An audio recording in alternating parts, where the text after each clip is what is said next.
Nice. And that's it. You are live on Myth Brigade. Hi, everybody. Thanks for coming tonight to see Nazi Bikers Must Die, written by Alex Galat and James Drucker. I am Shataka Pustik, and I'm going to be your keeper for tonight. I appreciate your patience. There were some technical difficulties all on my side, but we're here to play. We're here to have some fun. If you enjoy tonight's program and tonight's game, and if you are interested in finding it yourself, we are going to, our authors have provided a special link on DriveThruRPG. There's a link and a promo code, which will be in, Jason will take care of that somewhere, but there will be a link for you to pick up this PDF. It is part of the Grindhouse Volume 4 collection, which has Nazi Bikers Must Die and Cold as Hell. I think that's the second half. Cold as Hell. And so, again, both excellent things. And you know that I like my Grindhouse, so here we are back again. We've got some good faces. We've got some new faces. And so let's go ahead and just kind of briefly introduce yourself. Tell us briefly about your character while my cat comes to visit me. Byron, let's go ahead and start with you, honey. I don't know why I'm calling everybody honey tonight. All right. So I am Dusty, ex-Army medic and, special courier. I am a member of the Vietnam veterans community. And yeah, that's all you really need to know about me, I guess. There's a backstory there somewhere. There we go. So I earned my nickname also is Dust Off, that I have earned from evacuation missions completed with the medical team, casualties in the remote area of the jungle, deep in the shit. Yeah. And and that's about it. Excellent. And yeah, thank you for. We're here to punch Nazis. And thank you for reminding me. Our setting is in Dexter, New Mexico in August 1973. And our four players are members of a motorcycle club called the Devil's Pistons. And so they tend to do, well, I'll talk about that a little bit more. But so they are all Vietnam vets, and they are now part of the Devil's Pistons. Tim, let's have you go. Lucky, let's have you go ahead. Well, as you can clearly tell, my name is Lucky because I always get lucky. I am the best looking of the gang, as you can tell by these lovely golden locks. And I'm a mechanic. The main thing I like to fix are some ladies' broken hearts, if you know what I'm saying. And I also am a bit of a medic, a little bit of a jack of all trades, I guess. So sit back, get on ready to have some fun. And it's only, $5 for the mustache rides? Worth every penny. That's what I've heard. Chopper, why don't you go ahead, please? All right. Well, first off, Lucky charged me $10 for the mustache ride, so I know what he's on about with his $5. Charged me double. I'm playing Chopper. I'm willing to do a lot of things. Well, depends on where the mustache goes, I think. No, I mean, I'm sorry. Go ahead. That might have been it. Mm-hmm. I'm Doc. I'm playing Chopper. I was there, the helicopter pilot back in Nam. Got a great chocolate lab that I saved from some drunk Marines back in the day, and that boy never leaves my side. He's always right there with me, just like Rabbi was back in the war, making sure I had my eyes and ears covered at all times. Nice. Yeah. Oh, what's your dog's name? Huey. Named him after my rig in the war. Of course. He's the best boy. Don't let anything happen to him. I'm sorry. Yes. And also, Doc, thanks. This is Doc's first time on the channel. You will see him in other places, and we can talk about that at the end, whatever. But thanks for being here. So and finally, happy Thor. you're here. Thor jumping in at the last minute. Thank you so much. We had our other player who was here got sick today, and so Thorg just threw away all family responsibilities. He's abandoned his children and his wife for us. So, Rabbi, please go ahead and tell us all about it. To be fair, she's working, so the kids were the ones that I had to ignore. I mean, if there's a lock on the closet, you're absolutely fine. Honestly, that's fine. So I'm playing a rabbi. He was born in New York, but some of his family on his dad's side were Holocaust victims. He kind of went into the clergy, or went to the temple to become a rabbi, and dabbled in lore that he shouldn't have, and kind of decided to leave, and ended up in Vietnam, and then got a field promotion to captain a medevac helicopter with his little buddy, his big buddy. Oh, Chopper. Oh, my God. All right. And so these guys have been, thank you all. These guys have been kind of on the, I don't know, on the run, on the lookout, on the whatever. There are a few things that we need to take care of before we get started.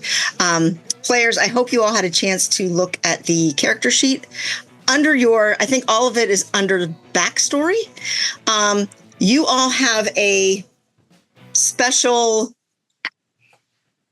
item or condition, something like that is unique to you.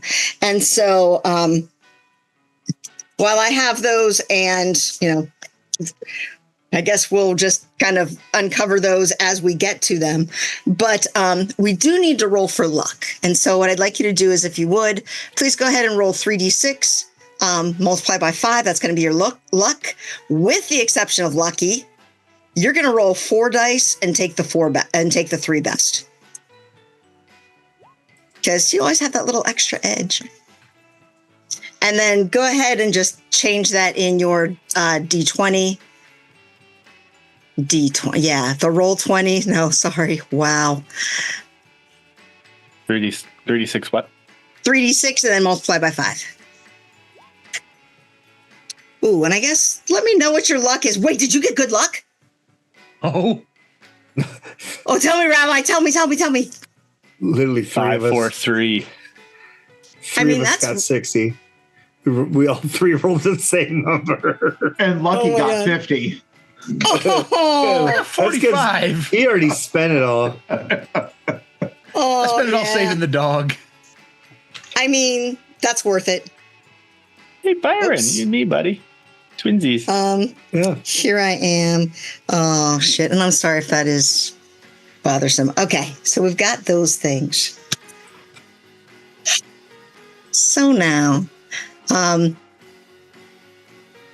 let's go ahead and get started. And so, sorry, my bangs are being stupid. Thank you. All right. And so you guys are on a job. You are all on your motorcycles. You are on your choppers, on your hogs, on your whatever you want to call it. And you are just flying down the highway. You've got desert all around you. You are on your way to Dexter, New Mexico. And you're actually you're on a job. You're being special couriers. And the Devil's Pistons are a pretty well-respected motorcycle club. Even some of the big four, like the Hells Angels, Pagans, Outlaws, the Banditos, all recognize that your group has something a little special, a little bit extra. And so if they're... Yes. If they need... I don't know, some arbitration, if they need some special thing done, often people will come to you. And actually, as you are driving down the highway, you're all thinking about the call that set you on this path.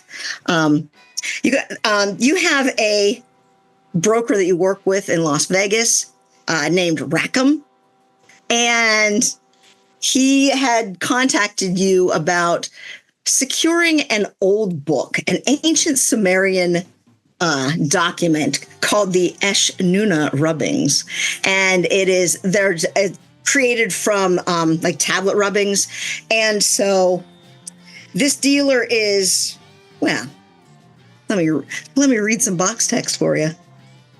I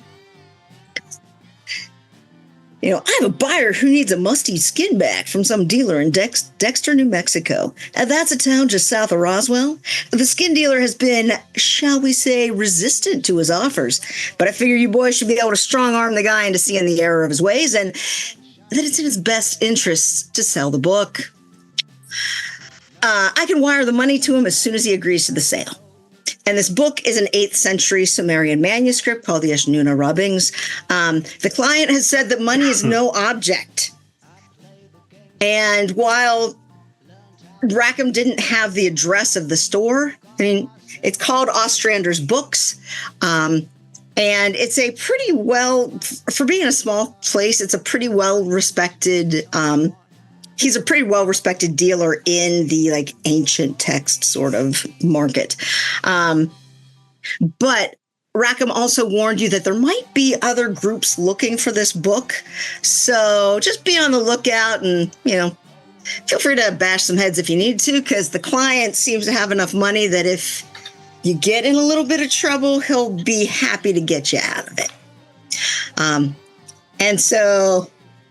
yeah, so you are pulling into, you can see Dexter, the town of Dexter in front of you. And, sorry, my computer's being stupid, everybody. And so there is a gas station right on the edge of town. And you can all notice that the gas gauges are kind of low anyway, but you always fill up when you can, especially before trouble starts, because nobody wants an empty gas tank when you're trying to get the hell out of Dodge. And so there's a gas station. You guys are low on gas. What do you want to do?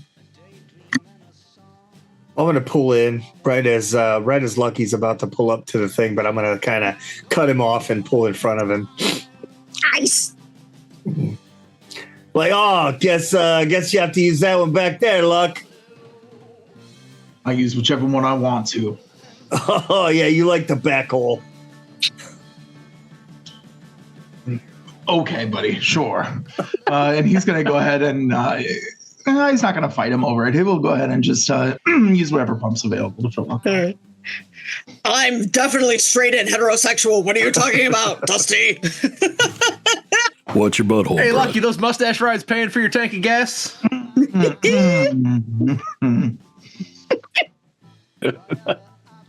Well, with gas skyrocketing to 79 cents a gallon, you got to do what you got to do. What? Any port in a storm, huh, Lucky? Get your gas and we're going, guys. Let's go. We got a job to do. Focus on the job. Hey, Rabbi, see if they got them snowballs in there. He likes those. So calm him down a little bit. His temperament's getting a little high. His sugar's going to drop. I told you not to talk about my diabetes. Well, Lucky, they don't call it livabetus, so... Oh, shit. Fuck. I just spit beer all over my computer, guys. Oh my God, Doc, I love you. I'm so glad you're here. All right. And so, as you guys are joshing around and getting off your bikes and whatnot, if you hear a familiar rumble of motorcycles coming down the road, and the seven bikers pull into the gas station. None of them attempt to hide the swastikas and other neo-Nazi symbols emblazoning their bikes, their clothes, their bodies. The patches on the back of their cuts reveal a silver eagle with a swastika in its claws, and above that, the name, the Stormtroopers. So original. But... somebody watch much Star Wars. No, if they don't. Sorry. But yes.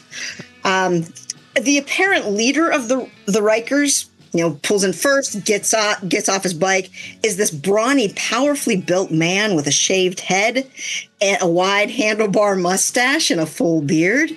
And at first glance, because he's so built, it's easy to miss his age. Because he doesn't really, he's very old, actually, once you start looking at his face. But he is easily fitter than most of the men half his age. He's wearing black denim pants, leather boots, a well-worn cut over his bare torso, and with utter indifference to any chill around, and actually a lot of utter indifference in everything. As he gets off his bike, he doesn't look at you guys at all. He doesn't look at the rest of his gang. He doesn't even look at the woman who had pulled up next to him. And as she gets off her bike, she's in this full leather bodysuit as she takes off her helmet and like blonde hair just, flowing everywhere. She goes over and she's like suggestively caressing his arm. He's not even paying the slightest bit of attention to her. He just gets off his bike, goes into the gas station, and she follows along with him. The other 5 guys are like pulled up to some other tanks, and just there's some little like snarky going on there.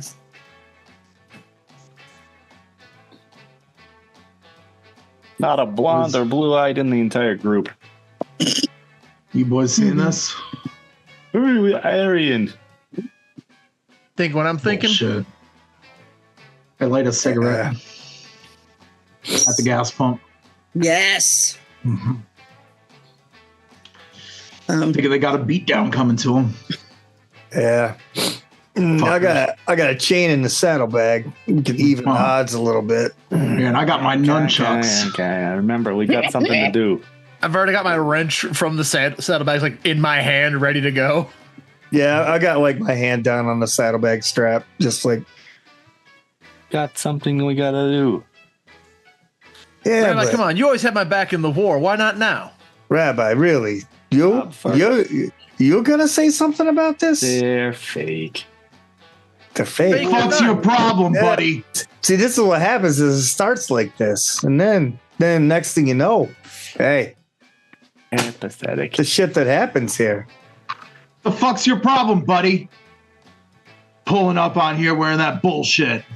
Oh, shit. Oh, are you addressing them? Yeah. Okay, because already, as Dusty says Rabbi's name, and you hear a little bit of, like, there's a little bit of muttering, not anything aggressive yet, but like they're noticing and they're kind of looking over. And once Lucky yells at them, and let me give you a couple options of who you could yell at. The big guy. There are just 3 like mook guys, blah, blah, whatever. But there are a couple, 2 very interesting dudes. The first one, sorry, God, oh shit! I have all the cats. Oh my gosh! All right, same. So many cats. The first one is Larry the Boot, and you can actually he has his name on the back of his vest, and he is. Oh my God, sorry. He is the fellow who is sorry, all over the place. Blah blah blah blah blah. He is almost like that stereotypical short man syndrome kind of thing. He's about 5'5" and extremely muscular, and he just looks like he wants to just like put his boot up anyone's ass who even gives him any sort of guff. The other guy, as he turns around, you see that he actually has what looks like the hilt of a knife sticking out of his chest. And would everybody go ahead and make perception checks? That's not the spot hidden. That's where I am. Go ahead and make spot hidden checks if you would. And tell me your I guess give me a thumbs up or thumbs down. Give me 2 thumbs if it is extreme or critical, or harder extreme, I mean. Oh, man. That's all right. Oh, Rabbi, of course. Rabbi, you see that this handle seems to actually have these leather straps wrapped around it that are holding it into his chest. And as you think about what you've heard about the stormtroopers, you've heard vague rumors of this guy, but you didn't actually think that was true because it sounds really bullshit. But he's best known as the guy with the knife in his chest. Pretty original. He acquired this accessory when he was found in bed with the wrong man's wife, and knife to the chest, miraculously survived. But the doctors were unable to, they had to leave it in because taking it out would actually have killed him. And so he makes sure that everyone sees this. Yes, everyone sees this. So I guess, Lucky, which one do you want to address? The big fucker gassing up his hog. All right. Fuck yeah. And it's one of the mooks, and he is actually, he's easily like 6'5". He is built like he looks like he is as wide as he is tall, these huge muscles. Looks dumb as a box of rocks, though. Mm-hmm. And so even as you address him, he's just like, hey, man, fuck you. Fuck me. And that's really all he's got. Fuck me. I take the nozzle out of my bike. No, I didn't say I wanted to fuck you. What are you talking about? Very funny. I take the nozzle out of my bike and I squirt the gas at him and flick my cigarette at it. Oh, my God. This is awesome. All right. Let's make it. Holy crap. That's some horse spot right there. So we're not getting past scene 1. Got it. Make a homicide roll. Holy crap, 6. Really, the Nazi bikers must die. Yeah, you told us what to do here, right? They've got to die somehow. And so that's what we're doing. We're punching Nazis in the face. Let's go ahead and make, I guess, a luck check to see if this gasoline goes where you want to. Go ahead, Luck. See how my aim is? Yeah. Nobody's ever complained. Well, we're about to. We're about to. Muffled noises through the glory hole. Oh, my God. Is somebody bugling? Is that wake up? Oh my God. So sorry. So when I flick it, can I try to do a throw roll or something to try to not engulf us in flames? Yeah. This is just on you, bro, not me. Or he flicks it and the wind blows it behind him. Okay, Yeah, so what was your luck? I am so Tim. sorry. I got an 83 out of 50. Okay, so the gasoline goes on him and also everywhere else. There's like a giant puddle. You kind of got a little excited as you were squeezing the trigger. That happens. And so it's everywhere. Now that you see that, do you still want to flick the cigarette? Because you totally can. I'm holding it in my finger and I look at the guys. Can we get the fuck out of here? Yeah, probably. Yeah, all right, I flick it. All right. And so go ahead and make like a throw. I guess that's going to be the best thing there. Go ahead and make a throw. God, Tim, if you warned me, fumble I'm this getting throw, the heck out. Flick it somewhere, dude. Just put that shit out in your eye. Okay. Beautiful. All right. Hang on. This feels pretty important to me. It does. It does. Yeah. Do you want to spend 37 of your 45 luck? It's 50 luck, thank you. And yes, I do. Wait, I'm sorry. You could just push the roll. Oh, no, that was the throw. I could, sorry. but if I fail, then it's treated like a fumble. You know what? I'm sorry. Let's already got one. Let's rewind just a bit because you didn't. On luck rolls, you get a bonus die. I get a bonus die, everybody. Yeah. So go ahead and just re-roll that luck just to make sure to see what. Make sure I don't self-immolate. Got it. 40% of the time it works every time. I'm backing out. I'm getting on my bike like ready to go. Well, I have to Okay, still a spend failure, less so that's luck okay. though. So It now is- I'm gonna spend 27 luck to make that a success. Okay. All right. Absolutely do. And so it feels like, I don't know, as you flick it, because there's that so much gasoline everywhere. And then as you feel it go, you're like, oh, fuck. And then suddenly, like, the wind picks up and it just seems to blow the cigarette right where you want it to go. And so it hits the big guy right in the chest and then falls. But when it falls into the gasoline at his feet, it lights him up completely and runs straight toward you.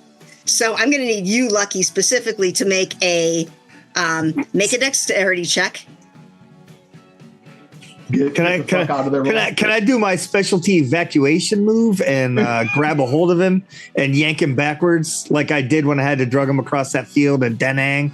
Ooh, yeah. I was gonna try to hop on my bike and just ride away. That was my goal. That happened later.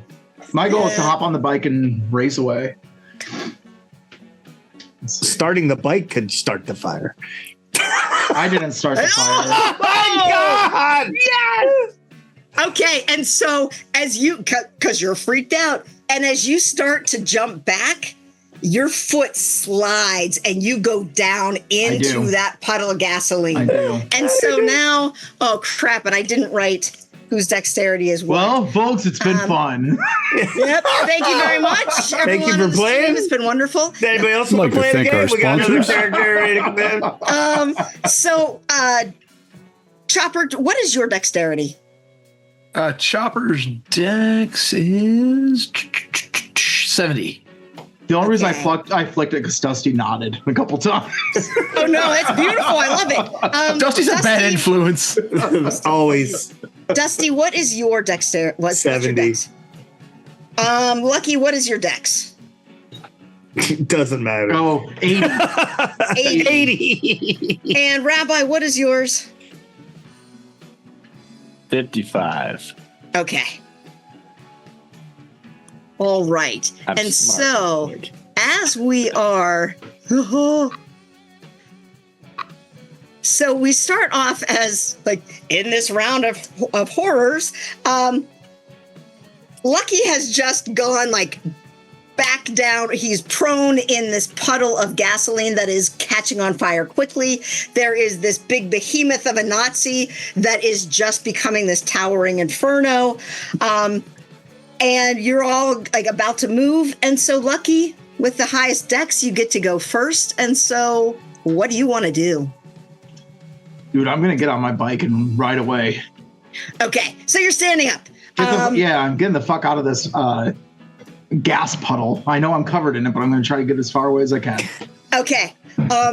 With the stand up, you are not, and especially where the puddle is, you may not be able to immediately like start your bike, or you may not want to start your bike, but you can at least, you'll be able to walk it away, like, walk it away from this gasoline and be ready to just go from there.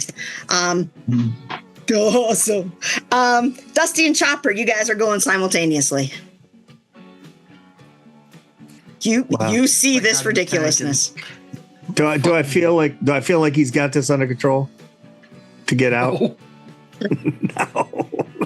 No. I'm going to let Dusty decide. I mean, you've seen him in panic situations. What do you think, I guess? I think he's fucked. But that's beside the point. Like Wile E. Coyote, the flame just trailing behind him the whole time. Yeah. Suddenly he's Ghost Rider. So there's nothing here Like, yeah, whatever. So I probably have like an old canteen of water on, one of from my Vietnam canteen, probably in my saddlebag.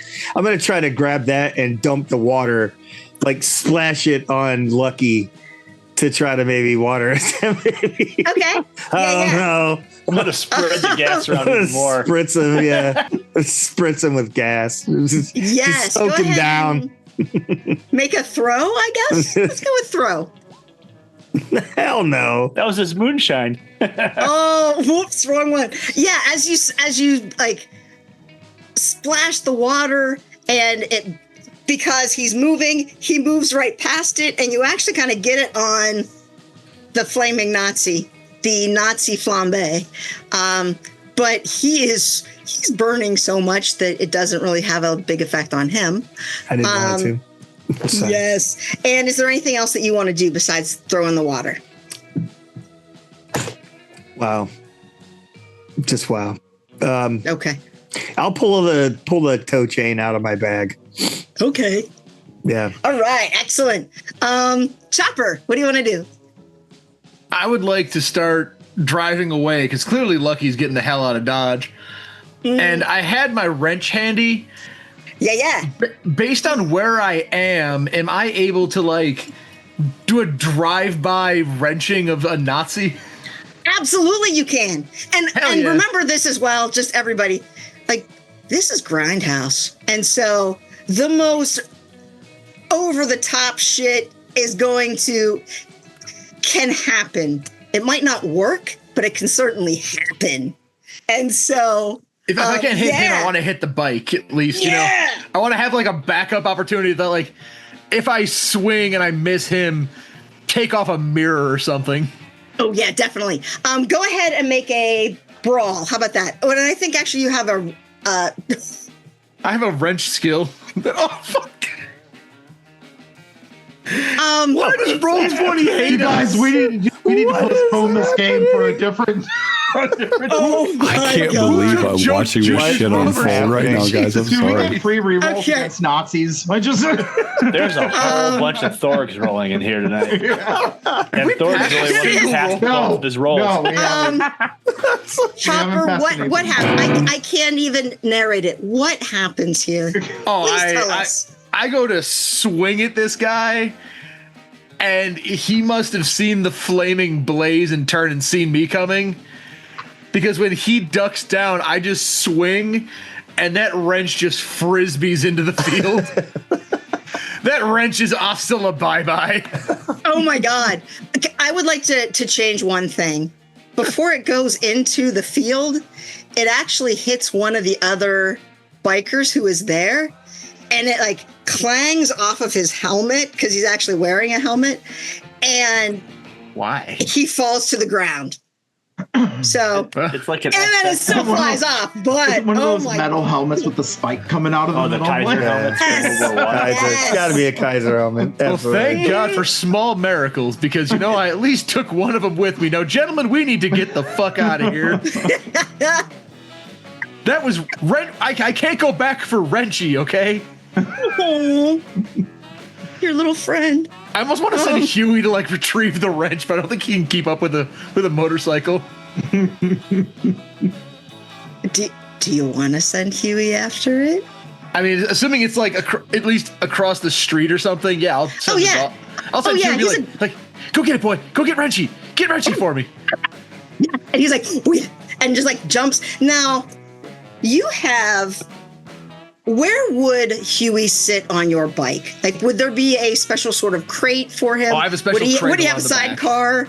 Would it be a crate? Doggy sidecar. Doggy sidecar. Yes. Okay, so he like That's jumps out of Lucky's his favorite sidecar. pastime. Hey, Too. we have matching bandanas too, for the record. Yes. Oh my God. Yeah, His is his tied around front. like it's just underneath his ears, so they're constantly up and listening.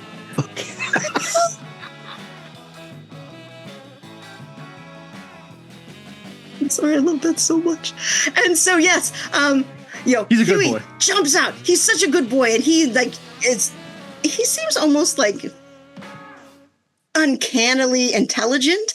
And so yeah, he jumps right out. He runs to get Wrenchy, and you actually see him like get there. He has it like pops up with his head like in his mouth like a bone, and he's watching as if he's waiting to like figure out how to get back to you. Oh my God. Rabbi, you're watching this shit show. What do you want to do? I finish pumping my gas, and then I get on my bike and I go away from the fire. Very smart. Very smart. Yes. I'll follow Chopper, but and just kind of whistle like, "Come on, stop playing around." Oh my God, yes. And so it is now the Nazis' turn, like you do. And so, oh man. All right. And so we have one guy who is knocked out on the ground. We have one guy who is flaming. We have one who ducked out of the way of a wrench. And then we have Skyver and Larry the Boot. They had actually kind of walked closer to the station and were just watching. And so those two are coming on the run. One of them is coming on the run. Skyver goes into the gas station as if to get like the leader and his side piece. And I don't know. And we have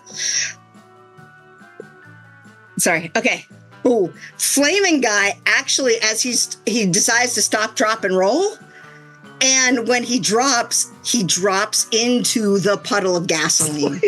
And so it is now just flames everywhere. Flames. He's going off. The other two guys are actually like getting blankets from their packs, and they're trying to like, one of them is trying to like beat out the flames. The other one is trying to drag him away from it. The other guy is just trying to sit up, and he is kind of knocked out. And you hear shouts from the gas station as you see the doors start to open. And so let's go back to the top of the round. Lucky, tell us what you're doing. But we're hopping on this hog and driving it off into the sunset. Oh, yeah, baby. Go ahead and make a drive auto check. Get in the zone. Auto zone. If they're Harleys, you're going to spend a lot of time. All right, are we ready for this next fumble, everybody? Yeah, let's do it. Oh, Hey! Yeah. And so, you're out of the gasoline, you've got yourself, your mind back in, and it really helps that you saw this idiot that you set on fire set himself on fire even more. So you're able to, excuse me. So you are able to, drive away, get onto the road, and you're ready to start moving off. And I guess is with Chopper, Dusty, Rabbi, what would you like to do? Dusty and Chopper, I guess, are next. I'm picking up Huey. Yeah, as you drive by him, Huey actually makes this giant leap and just leaps right, like perfectly makes it into the sidecar, gets himself there. He still has the wrench in his mouth, and he actually looks at you with it. I will take the wrench from his mouth and then slowly lower his little doggy driving goggles. Yes.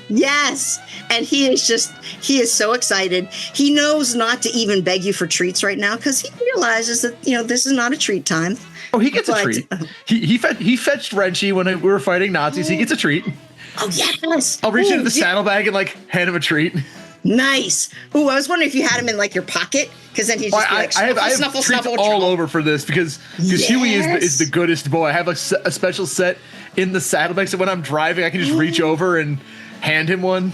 Oh, he's such a good boy, and he just chomps it immediately, and he's just tongue hanging out and actually flapping in the wind as you guys drive.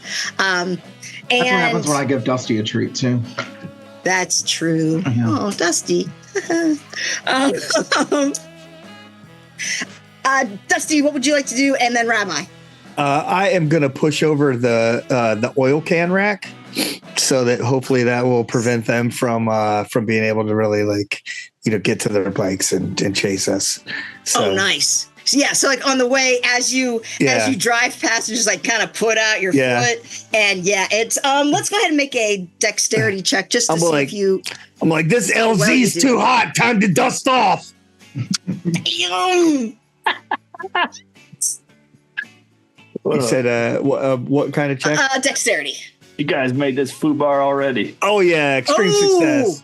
So not only do you manage to kick over the oil, all the oil stuff, but there is one extra thing that happens with it that deters the Nazis from coming after you. What is that? What else is it that deters the Nazis? Yes. I mean, so you kick it over, and so the oil cans go everywhere and block things off. So there's like a chain that's been connected to the oil rack to kind of keep it from falling over in the heavy winds in Arizona.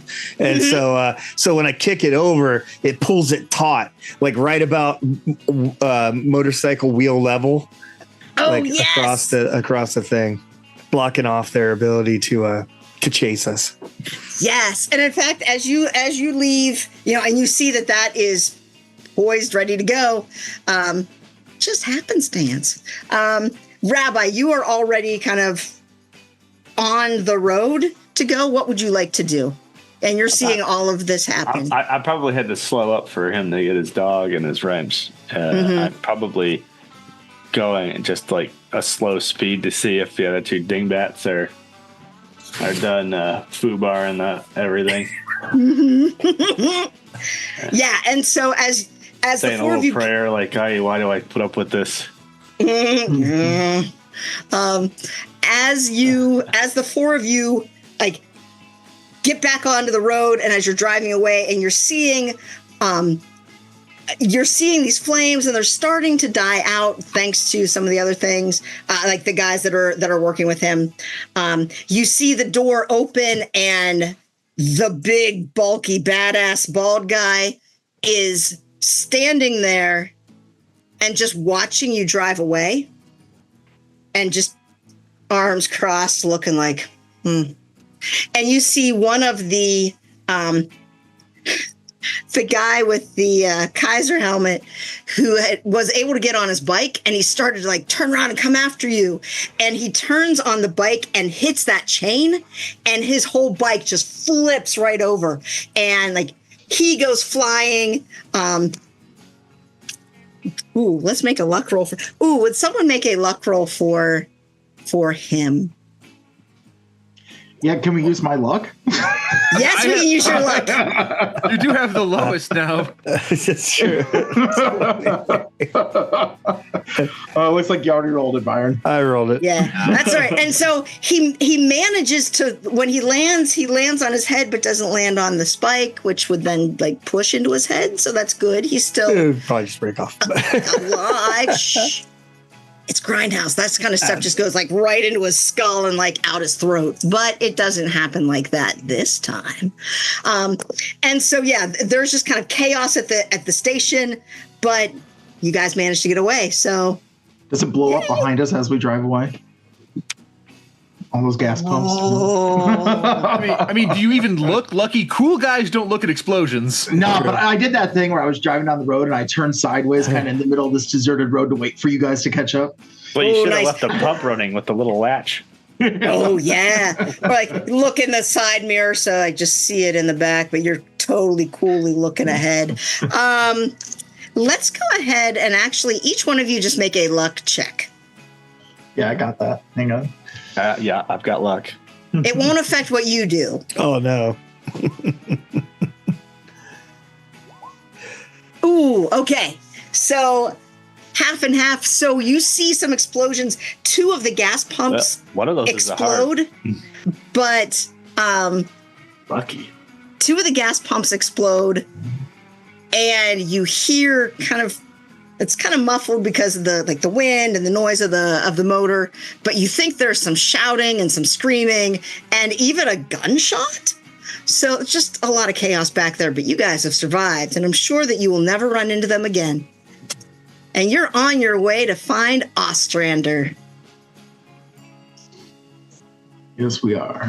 Yes. And in fact, just a reminder with this as well, the fellow that you're looking for is named Nigel Ostrander, and you're just looking for Ostrander's books.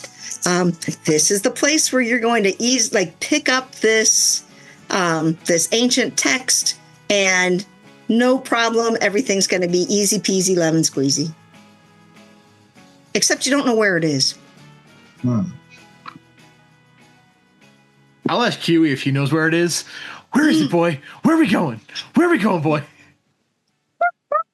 It's a good idea. I would have asked the gas station, but What gas station? I don't know what you guys want from me. They're fucking Nazis.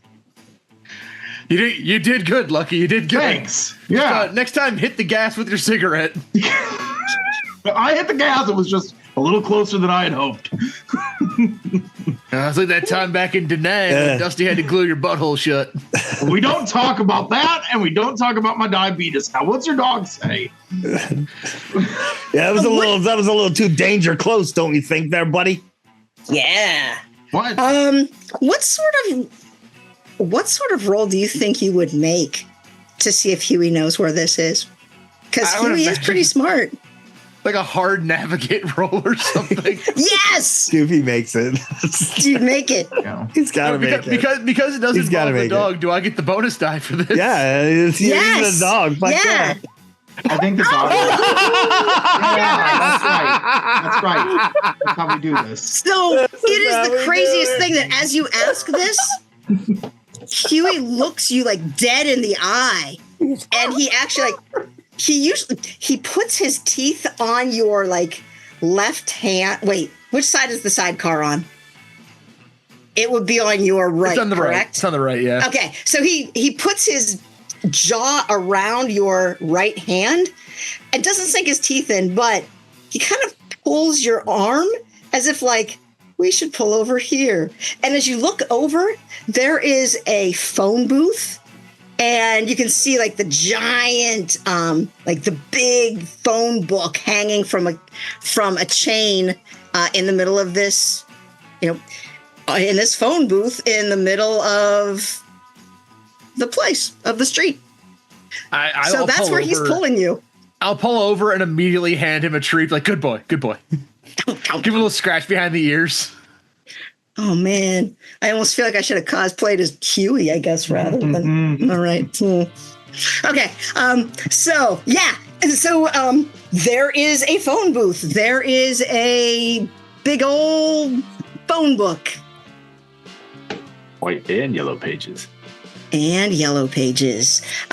So if you would like to check that out, if you have someone who has library use. I do have. Probably not me. Oh. And did you see I got I'm not a base. smart Rabbi, man. did you see the note for your for your special item? Yeah.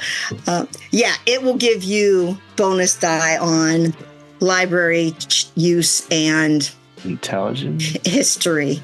And I'm also going to do it with education. If you just do an education roll, that'll give you a bonus as well. I'll have let's see, Chopper. I mean, just keep a look to see if they start following us. I'll look this guy up. Yeah, I'll be staying on my bike, but I'll get Wrenchy out just in case. Oh, nice. Wrenchy's at the ready. Wrenchy has a little bit of slobber on it. Of course. Just, yeah, but not a big deal. Bonus die. Come on, bonus die. Save me. Come on, bonus die. Would you like to use 5 points of luck? Yeah, why not? All right, awesome. Yeah, you're able to find the address for Ostrander's books, and if you would like to, tech folk, I think I can do that. Hold on. What do you need, ma'am? I was going to say we could put up the map for Dexter, New Mexico, just so they can see it. We sure can. And then I realized, wait, I can do that. Yeah.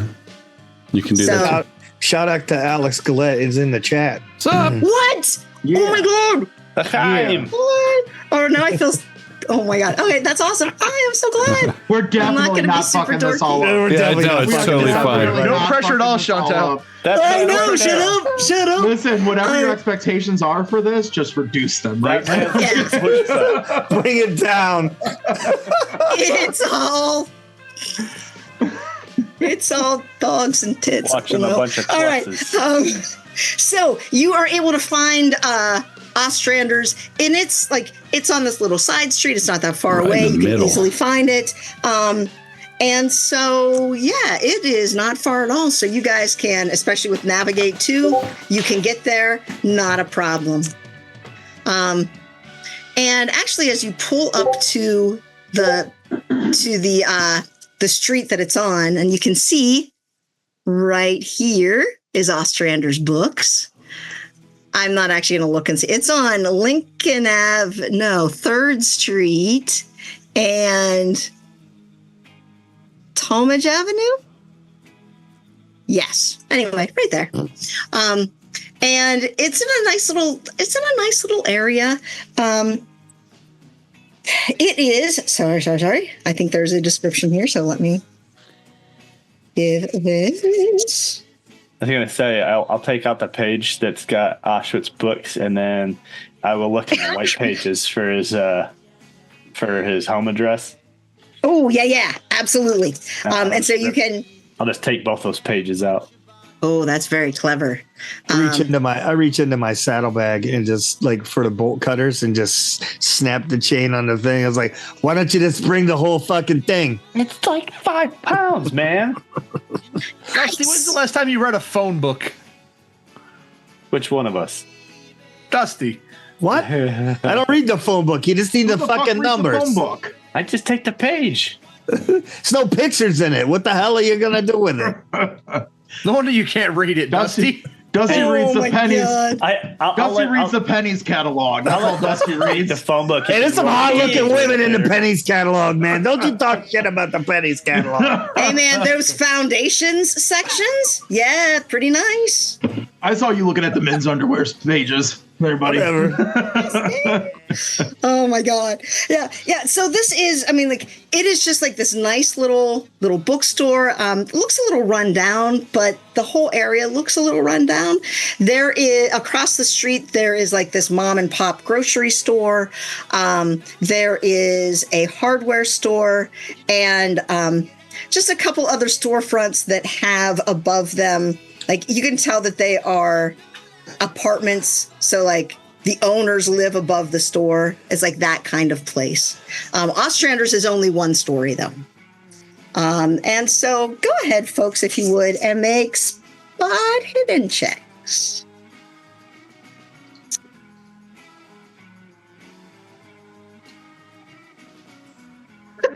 Fumble, failure. Double fumbles. Dusty and I Double crash into hondos. each other. Oh my God. Who owns I this? genuinely think Roll20 hates me.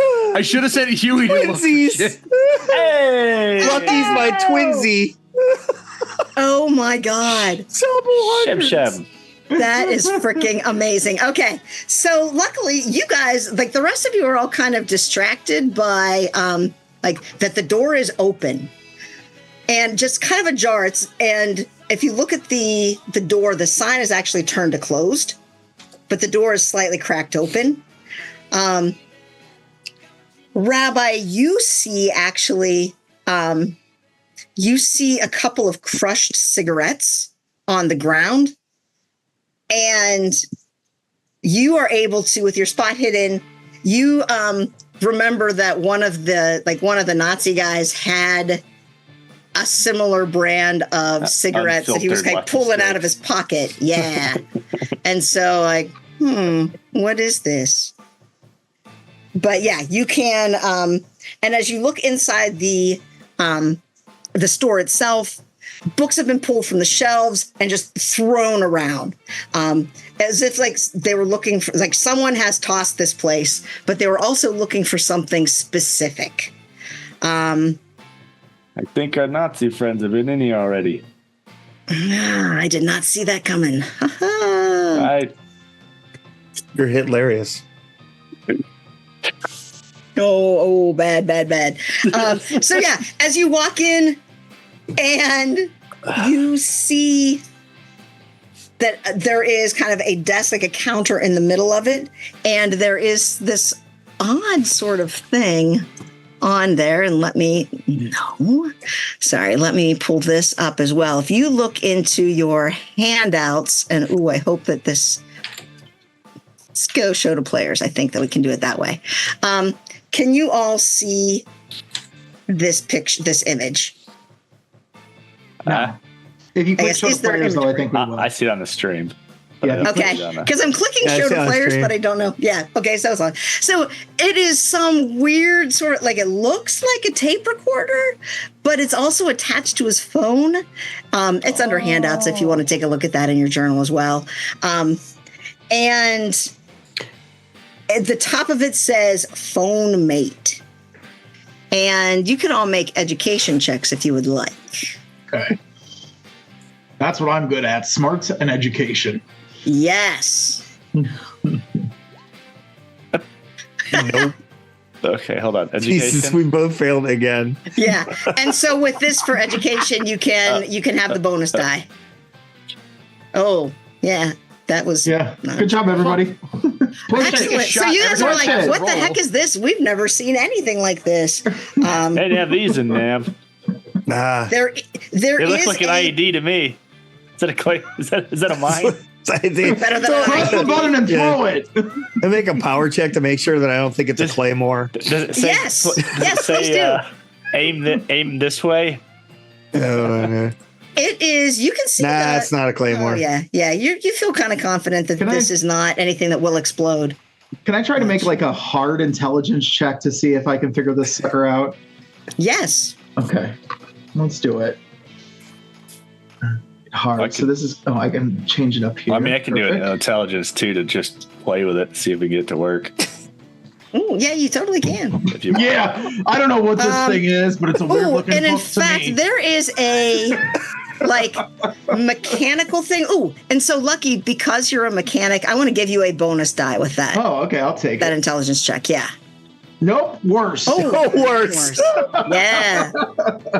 This isn't a cycle. This isn't a chopper. What the heck is this? But you also, as you get close to it, you can see that there's actually like a manual that's like tucked underneath it.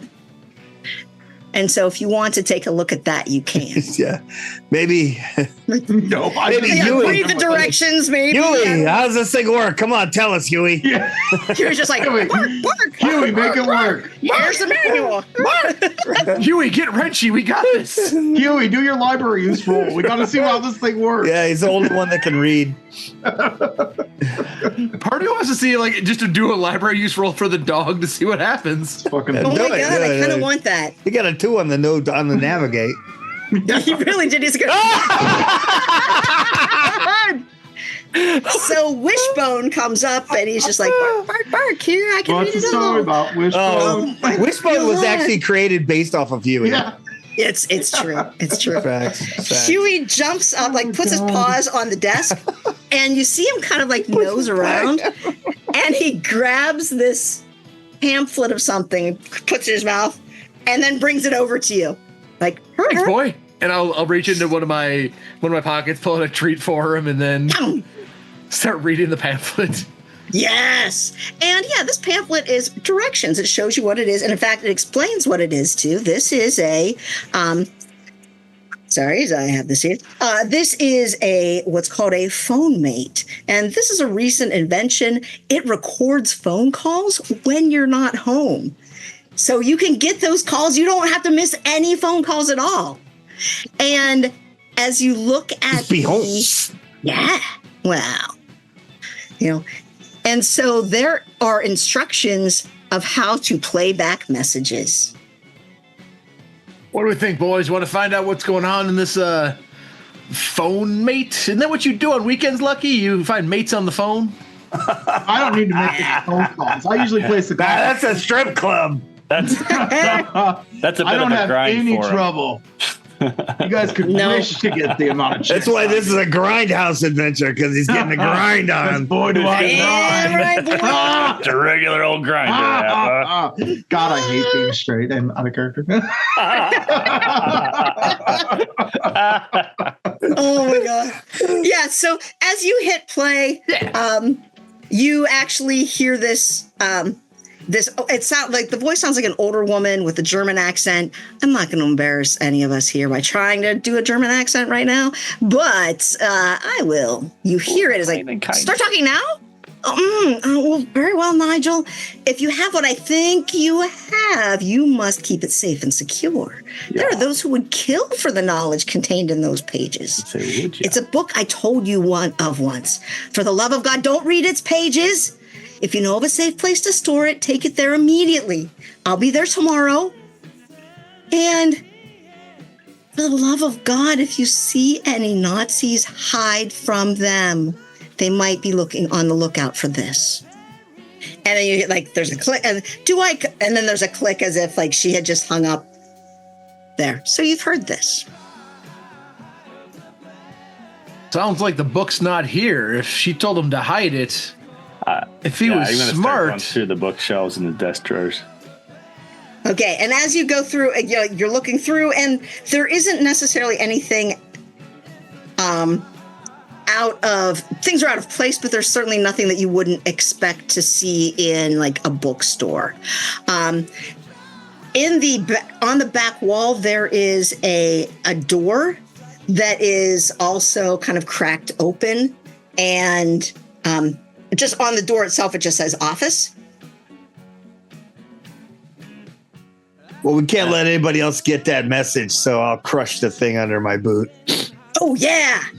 Excellent. Yes. And I'm not even going to make you roll for it because that might turn into your foot bounces off of it and breaks or something. I might break my leg or something. Stabs him in the ankle.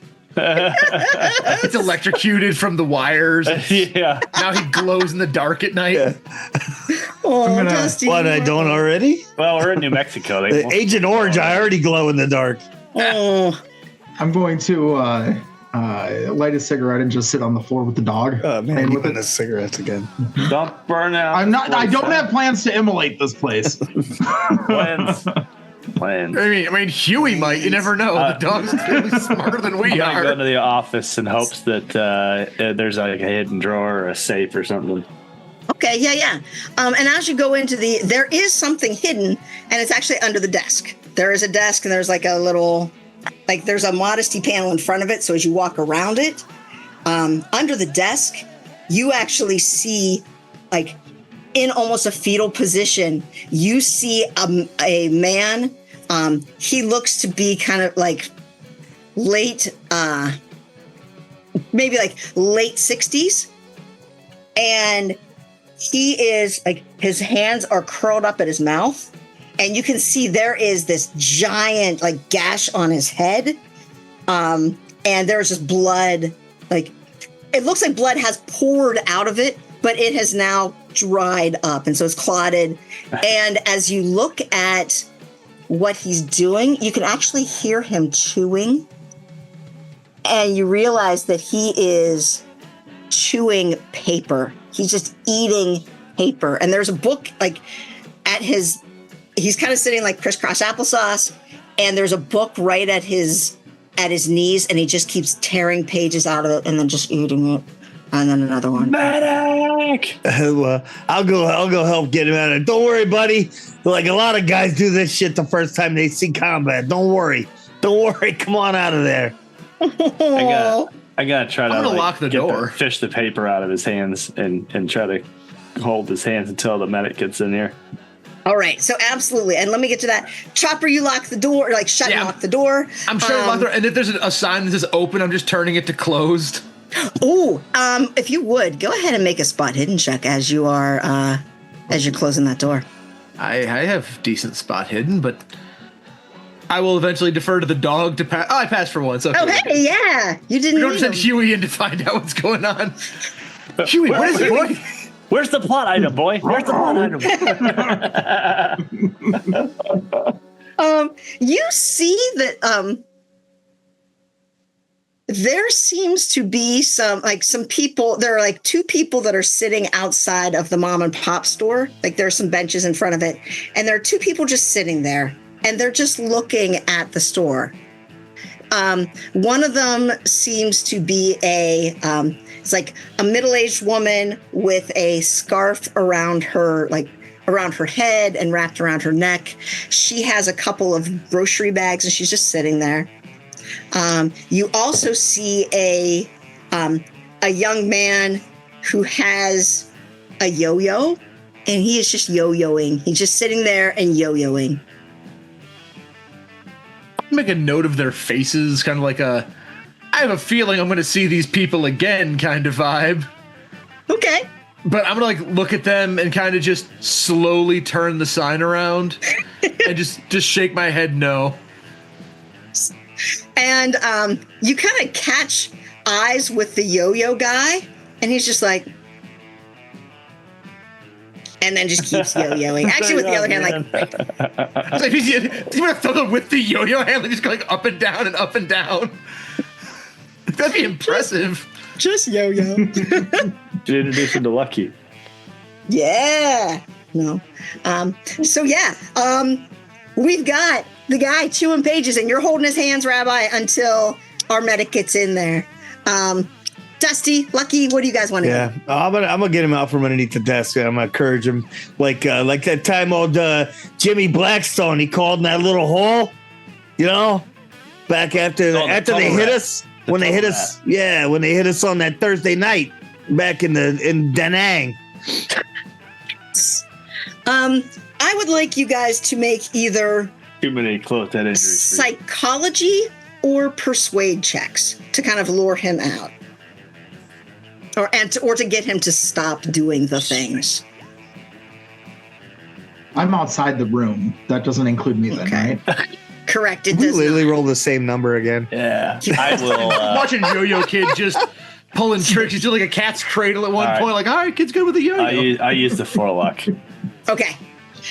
And so you're able to calm him down, so he stops trying to actively chew. Like he stops fighting against you because he kept trying to bring your hands and his hands up to his mouth to eat these. So he has kind of stopped. He's willing to allow you guys to pull him out. And as you pull him out, he kind of jostles against the desk, and there are a couple of framed pictures on it, and you see one of the frames, or you hear one of the frames fall face down onto the desk as he comes through, or as he comes out. And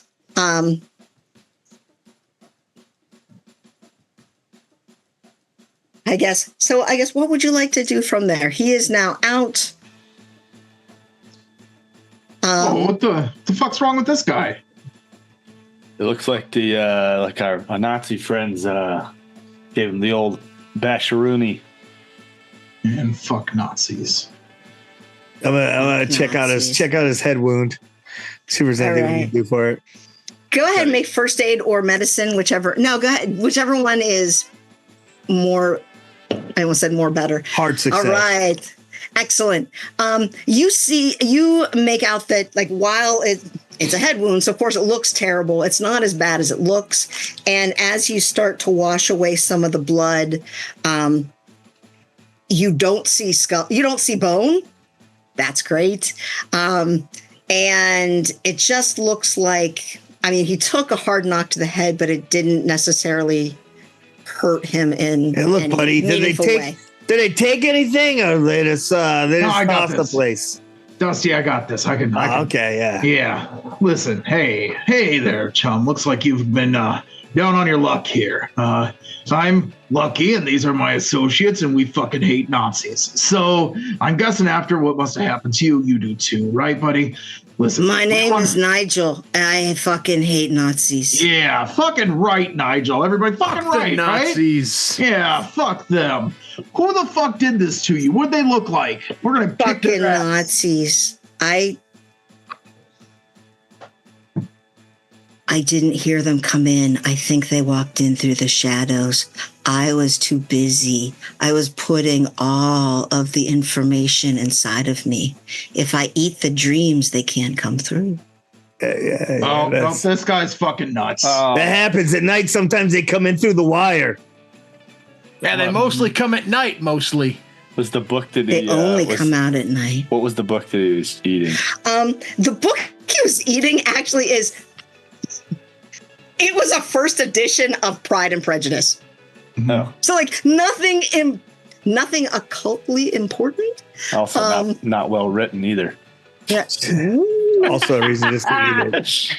To eat it and shit it out. But you can see as you look up at the desk, there is so there's a picture frame that fell. Yeah, one of the pictures that fell, as you pick it up, it is there's a photo of two men, and one of them is Ostrander. He's holding a stack of books, and next to him is this soldier with a name patch that reads Spears. They're both smiling. They seem really close. You can't really read the titles of the books. You can see down in the corner of the photograph is written 1969. And you also, all of you who look at this, you recognize this background. Because this background is the same place where the event happened. Now, you guys you refer to the event, you don't really talk about it.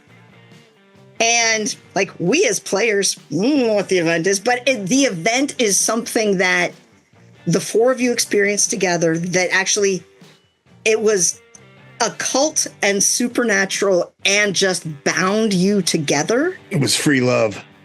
It was this like amazing. I am going no. I said, like, What happens? It's this giant Vietnamese strip club. Yes. No, but it's the place where the event happened, and it's so weird that these two were like standing in front of it and taking books from it. And also, sorry, as we get to this, there's a spiral notebook that is there, and as you look through it, there are some references and some like hasty notes written. It's talking about this unnamed book that suggests that someone incorrectly translated the version he has. At one point, oh, sorry, go ahead. Oh, I was gonna say, does that guy Spears look like any of those Nazi guys? Because Spears is a pretty Nazi name. He does not. Looks like, let me guess, U.S. It is, yeah. His uniform is similar to, like, you recognize it as. I mean, Operation Paperclip, man. They could all be in American uniforms by now. Vietnam or World War II? Vietnam, yeah. Vietnam. And actually, Spears looks much younger than Ostrander. This looks like that temple in Cambodia that we found. Remember the one with all the whispering and shit coming out of the. Oh yeah, the one that makes me hammer back, Bud Lights or Budweisers. Not Bud Light. Yeah, that one. Yes. So I wanted to just write that down because in my brain, I've been working with these characters, and I just keep. I've got to write a prequel to this. Totally oh my not god! In Cambodia or Laos. I'm just saying, Anyway, and as with this notebook, the more that you read, honestly, the crazier it becomes. The handwriting becomes less and less legible. At one point, it says, "It's not a transformation. The word likely translates to possession." And did you read it? I read it. The dreams they come, but he can't see, but I can see, and he can't see, but I see, and then I see, and then I see. And then I see him in the gulf. I see him in the darkness. I see him. Where did you put it? Where is it? I don't. It's in the dream. It's in the darkness. It's away from the darkness. It's in the dream. The book. And even as he's babbling, he's like trying to reach out for that picture of him and Spears. Where's Spears? Oh, buddy, don't eat the picture. Don't eat the picture. No. I'm so bad. I'm like, where's Huey? What's Huey want to do in all of this? Huey is being a good boy and just watching all of us interrogate this man eating paper.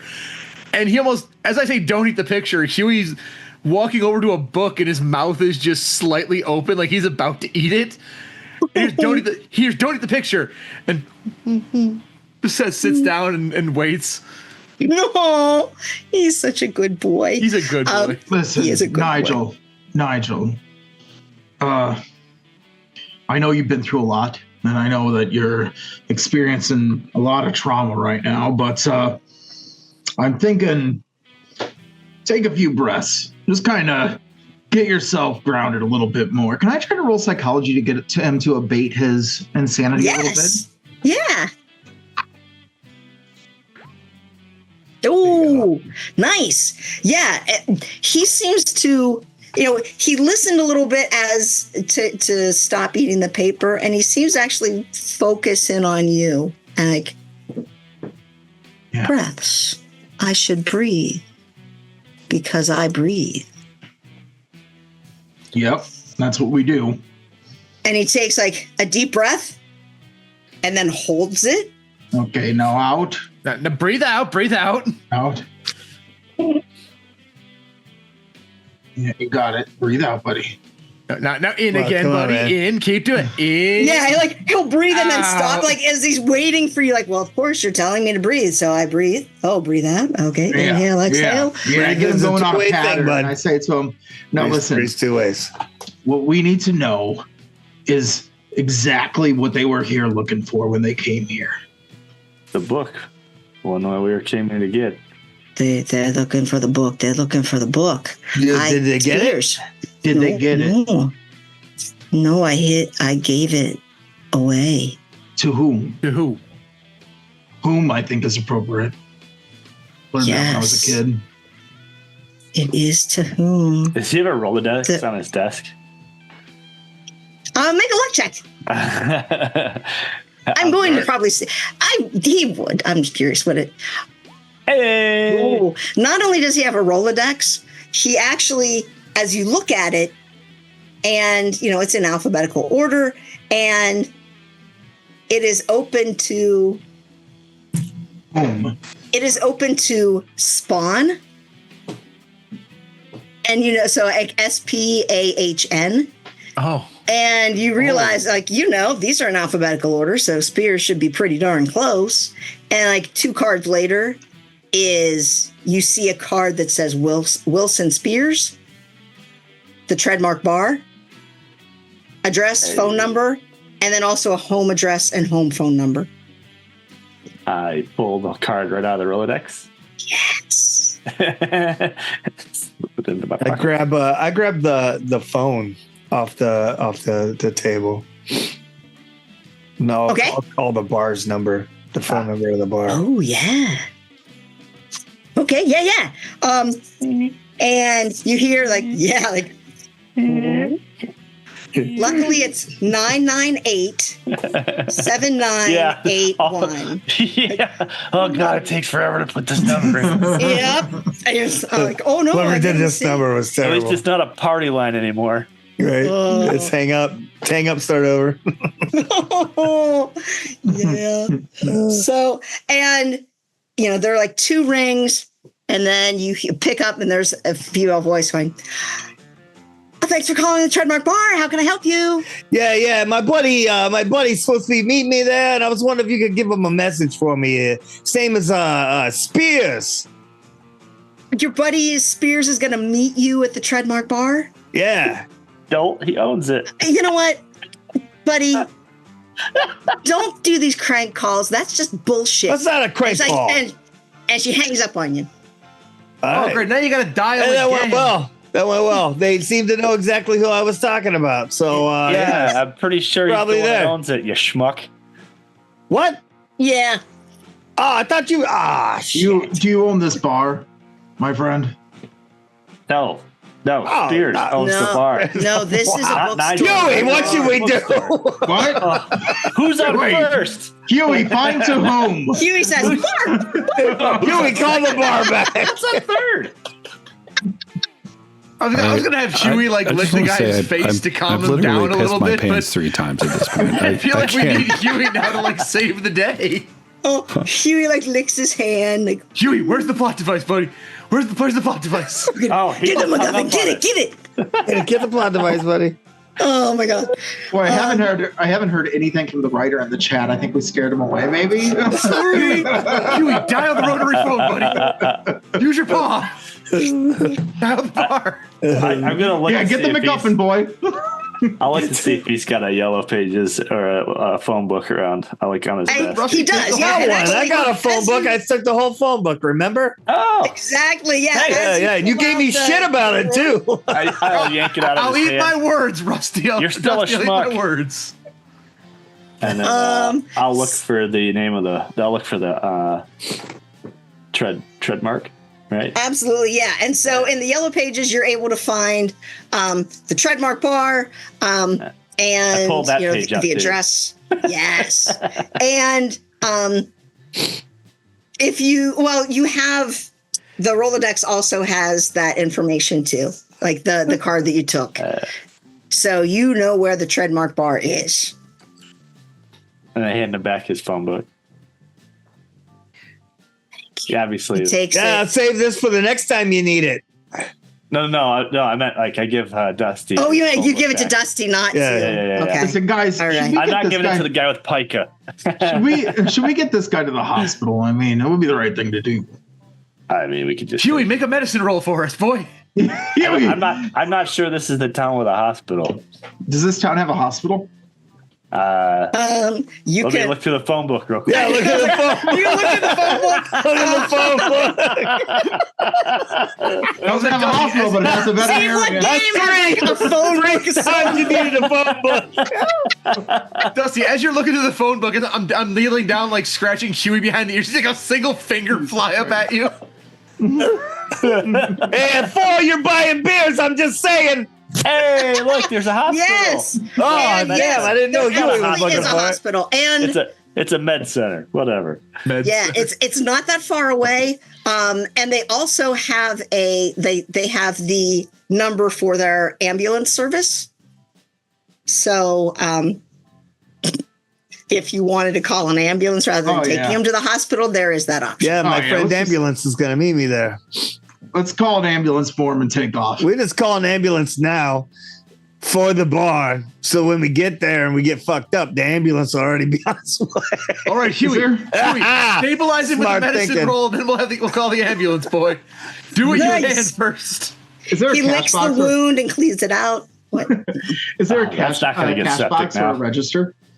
There is. There is out at the other desk where the oh my God, the phone mate was. There is a register, and there's also you see on the wall there are a couple of diplomas from some really prestigious universities, and there is a picture of. Oh my God. So there is a picture, like a framed picture that is slightly open, and you can see the safe behind it. And I guess, Lucky, what is that picture of? That picture is of, it's a picture of the site of what used to be the Library of Alexandria. Oh, nice. Mm-hmm. Yes. That seems like this guy's MO. Yeah, so, I think he would love that. I'm going to try to open up the cash register, maybe the safe. Okay. The safe is, it seems already open as well. Okay. Is the cash register open? No, but there is a key. Yeah, I'm just going to unlock that sucker. Okay. Take whatever money's in there. Let's go. Yes. And in fact, you find. Oh man, there are $65 in the cash register. 70 gallons of gas. And and there are even 69 nice 50-cent pieces in it. Nice. Love those. Yes. And also a bunch of quarters if you want to take those. Yeah, I do. Yeah, we need those for the phone. Yeah, you need those to make Yeah. He holes. does for the phone. I'm definitely taking the corners. All right. Oh, you might need some dimes too if you want because dimes will be for the phone, but Yeah. quarters No, might no, be for The the. whole thing. We're just No, phones weren't 35 cents until like 1980. Yeah, it's like a nickel. Yeah, remember I was think it's there like a nickel or dialing. a dime. yeah. We You just take taught whatever the dog change how to there is. dial the phone. Hell yeah, we did. Oh my god. He invented the touch tone, man. I don't know. I always call collect. Yeah. Because the bitches always pick up for Yep. Lucky. Sure do. You just call collect and instead of saying your name, you just like, hey mom, pick me up at the roller rink at 9. No. This is The from. dog rolls up in a car to pick you up. Hey Huey, I need evac. Oh, I always knew your mom was a bitch. Oh. His mom was a bitch. Oh my Oh, God. Yes. So you have money. You can call an ambulance and they will come and get this guy. Yeah, do that. You can, if you are, what would you like to do from here? And you have the number for like Wilson Spears and Let's just take the Trademark. Rolodex. Take the whole Rolodex, throw it next Yeah. to the phone book. Well, I'll give it bag. to Dusty to put with the phone book. Well, I just ripped out the cards that we needed. So. Oh, no, we need the whole Rolodex, Yeah, the Rabbi. Yeah, we need the whole thing. Haven't you figured this out Never by just now? take one number. We Get them all. somebody's number, Dusty, what are we it's gonna all write yours, it Get on? them all. Yeah, I'm just like, I'm gonna get rid of this machete and this toe chain, and we're just bringing the phone book and Yeah. I'm going everywhere that I touched with a hanky to like wipe my hand. you know Speaking of the the phone yellow book does have a chain on it too, just so because it was hanging from the chain in the phone book. I cut it really close to the book, so Oh, Dusty, hear me out. you can't like swing it. Throw the phone book at a Nazi when you see one. it won't leave bruises. It's not a sack of Valencia oranges there, Bing You Crosby. could have lit it on fire and threw it. Yeah, growth mindset. Instead of yourself, you could Growth light a phone book mindset. on fire. I haven't thrown a flaming phone book at a Nazi yet. There are so many things we can do. Reach out and touch someone with it. Gosh, let's go find this You book. know what's You're fun not is a when priest. you swing the phone book like a bolus and then throw it at one of the Nazi bikers' wheels. It's still, We find we need that chain. It's there. But yeah, so as you walk out of the store, unlock and do whatever. I guess you want to leave it open for the ambulance. I don't know. But the people across the street that you noticed, Chopper, let's go ahead. Everybody, go ahead and make spot hidden checks. And Chopper, make yours with a bonus die, please. Nope. Oh. barely. Let's see if we can go better than that 27. We can! Oh, you did! I got 17. So, Chopper Chopper sees more of this, but sorry. Dusty also sees this. Dusty, you notice that there are 2 benches in the store across the street, and there are some bags there. No one's sitting at the one, and the other one is empty. Chopper, you see Yo-Yo Guy through the window of the mom and pop store. And he seems to be buying a bottle of like RC Cola and Cherokee Red so that he has those because Cherokee Red. And as you look over and you see the bags that woman had are just sitting on the bench, and you see there is something lying on the ground underneath them. And the woman's nowhere to be seen. You see Yo-Yo The Kid. woman is nowhere to be seen. Hey, Huey. Mom. Huey. Do me a favor, boy. Go play fetch with that stuff under the bench. Yeah, go And like immediately, but Huey looks both ways. Oh, good. Yes, because he's probably And then because he gets to the road, he knows what to do. dog. He knows how to. he's a cross the respectable dog. Yeah. Yes. How many squirrels Knows how died to from not doing navigate that? through phone books and stave off wounds. This dog is smarter than all. Smart dog is smarter than I am. Best dog ever. He's actually the leader of our biker gang. Yeah, he is. Don't fuck with Huey, okay? He's the prez. Yeah. Oh my God. He's the 1%er. We're so Whoa. ridiculous. And so he sniffs in the bags and doesn't sniffs through them, doesn't seem to find anything of interest. And then as he sniffs at the thing on the ground, he grabs it in his mouth and then, turns around, looks both ways again, and then trots across the street to you. And He's a good boy. And he has it looks like a blue charm or like a blue thing on a chain in his mouth. When he comes back over, I'll say, "Drop it," and I'll hold out a treat for him. Give him a little scratch in the head. Good boy. Mm-hmm.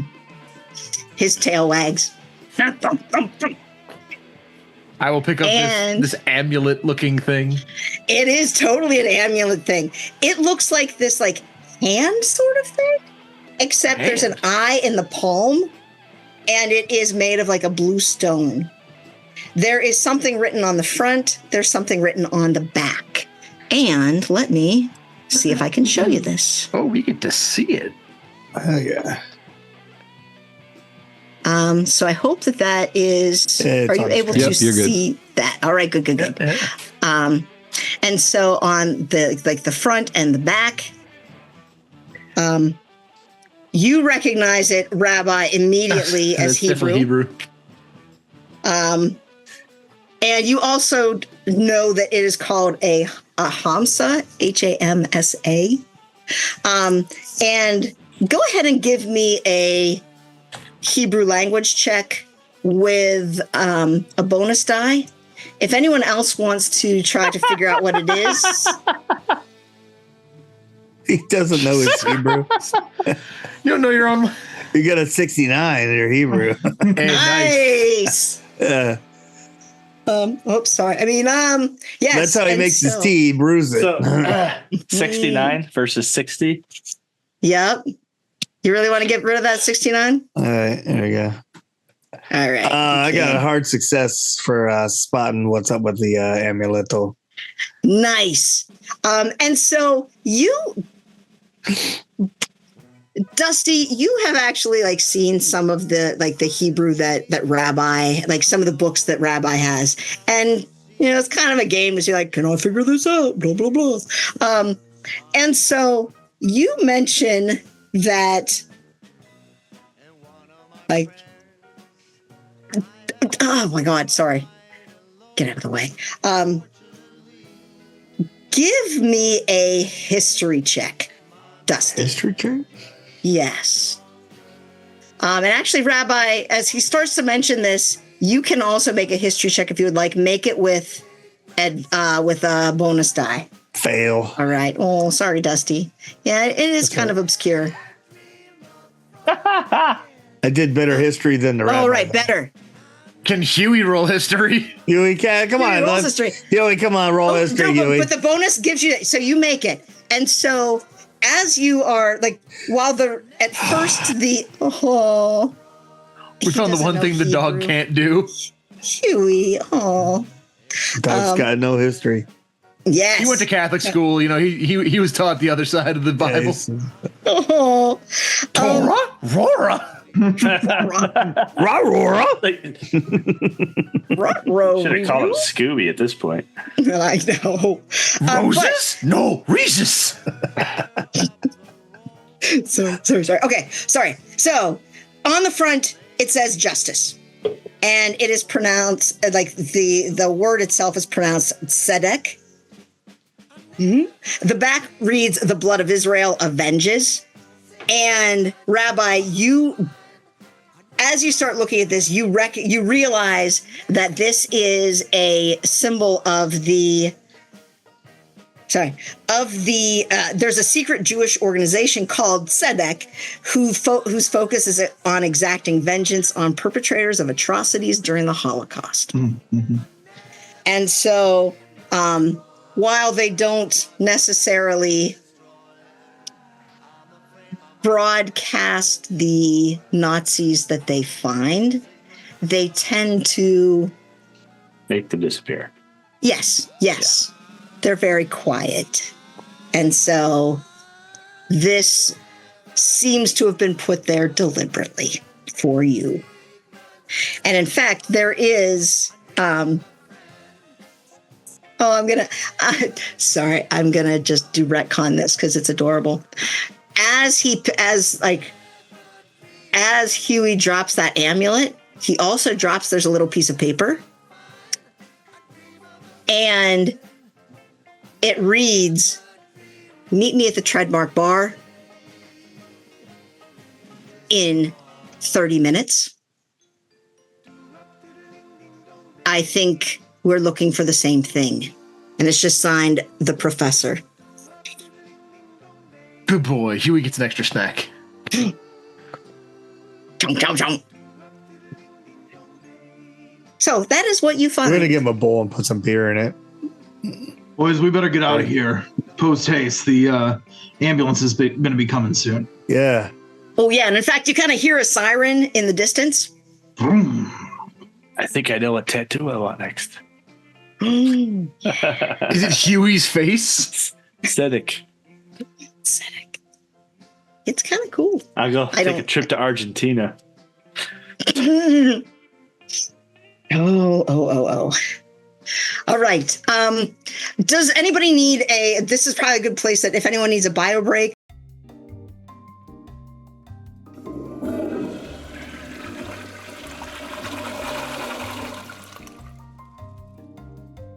All right. Are we ready to jump back into ridiculousness? Who knows? Oh, yeah. Apparently we've got time sample 148. We've got with 15 minutes to get to some place we're supposed to meet her 30 minutes ago. Yeah, right? Yes. Yeah.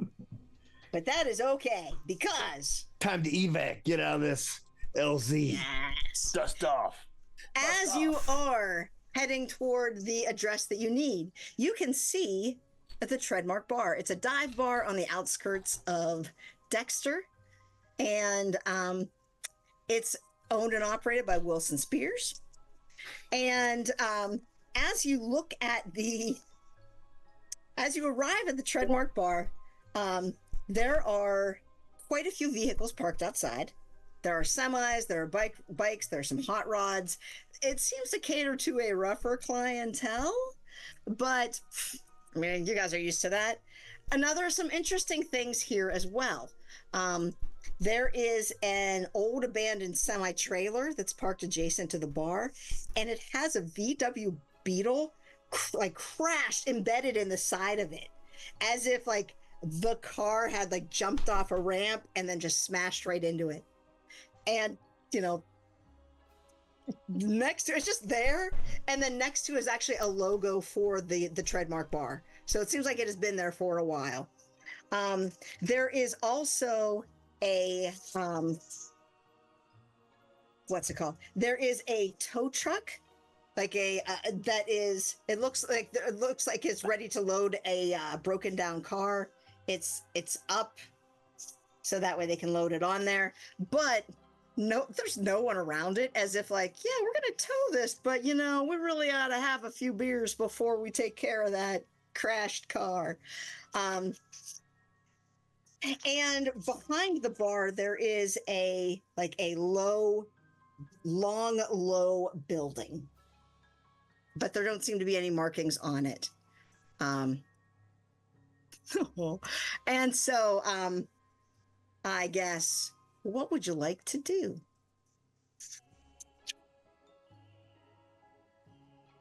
Oh, just go in. Yeah, I'm going into the main bar. Go in. Absolutely. And so as you go in, you see this.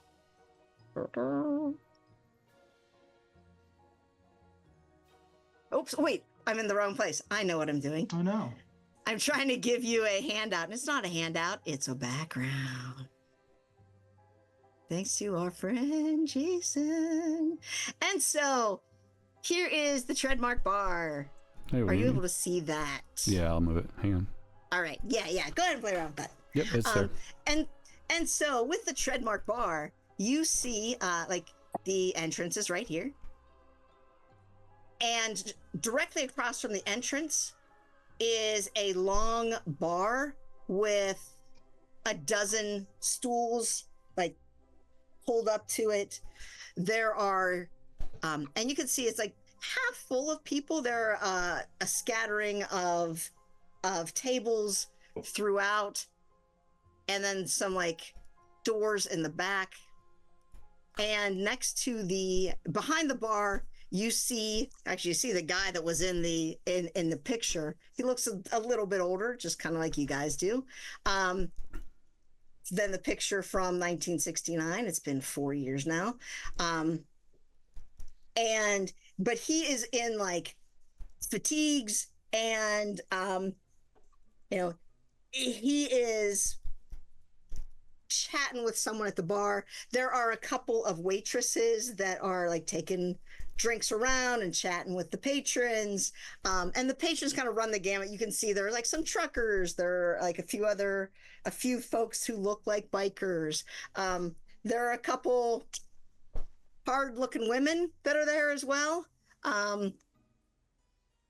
And so, yeah, this is what you see. Ooh, there is a vending machine back here. Whoops. Back here as well. There's a cigarette machine, and there's also a jukebox back here. And so those are the things that you can see as you walk in.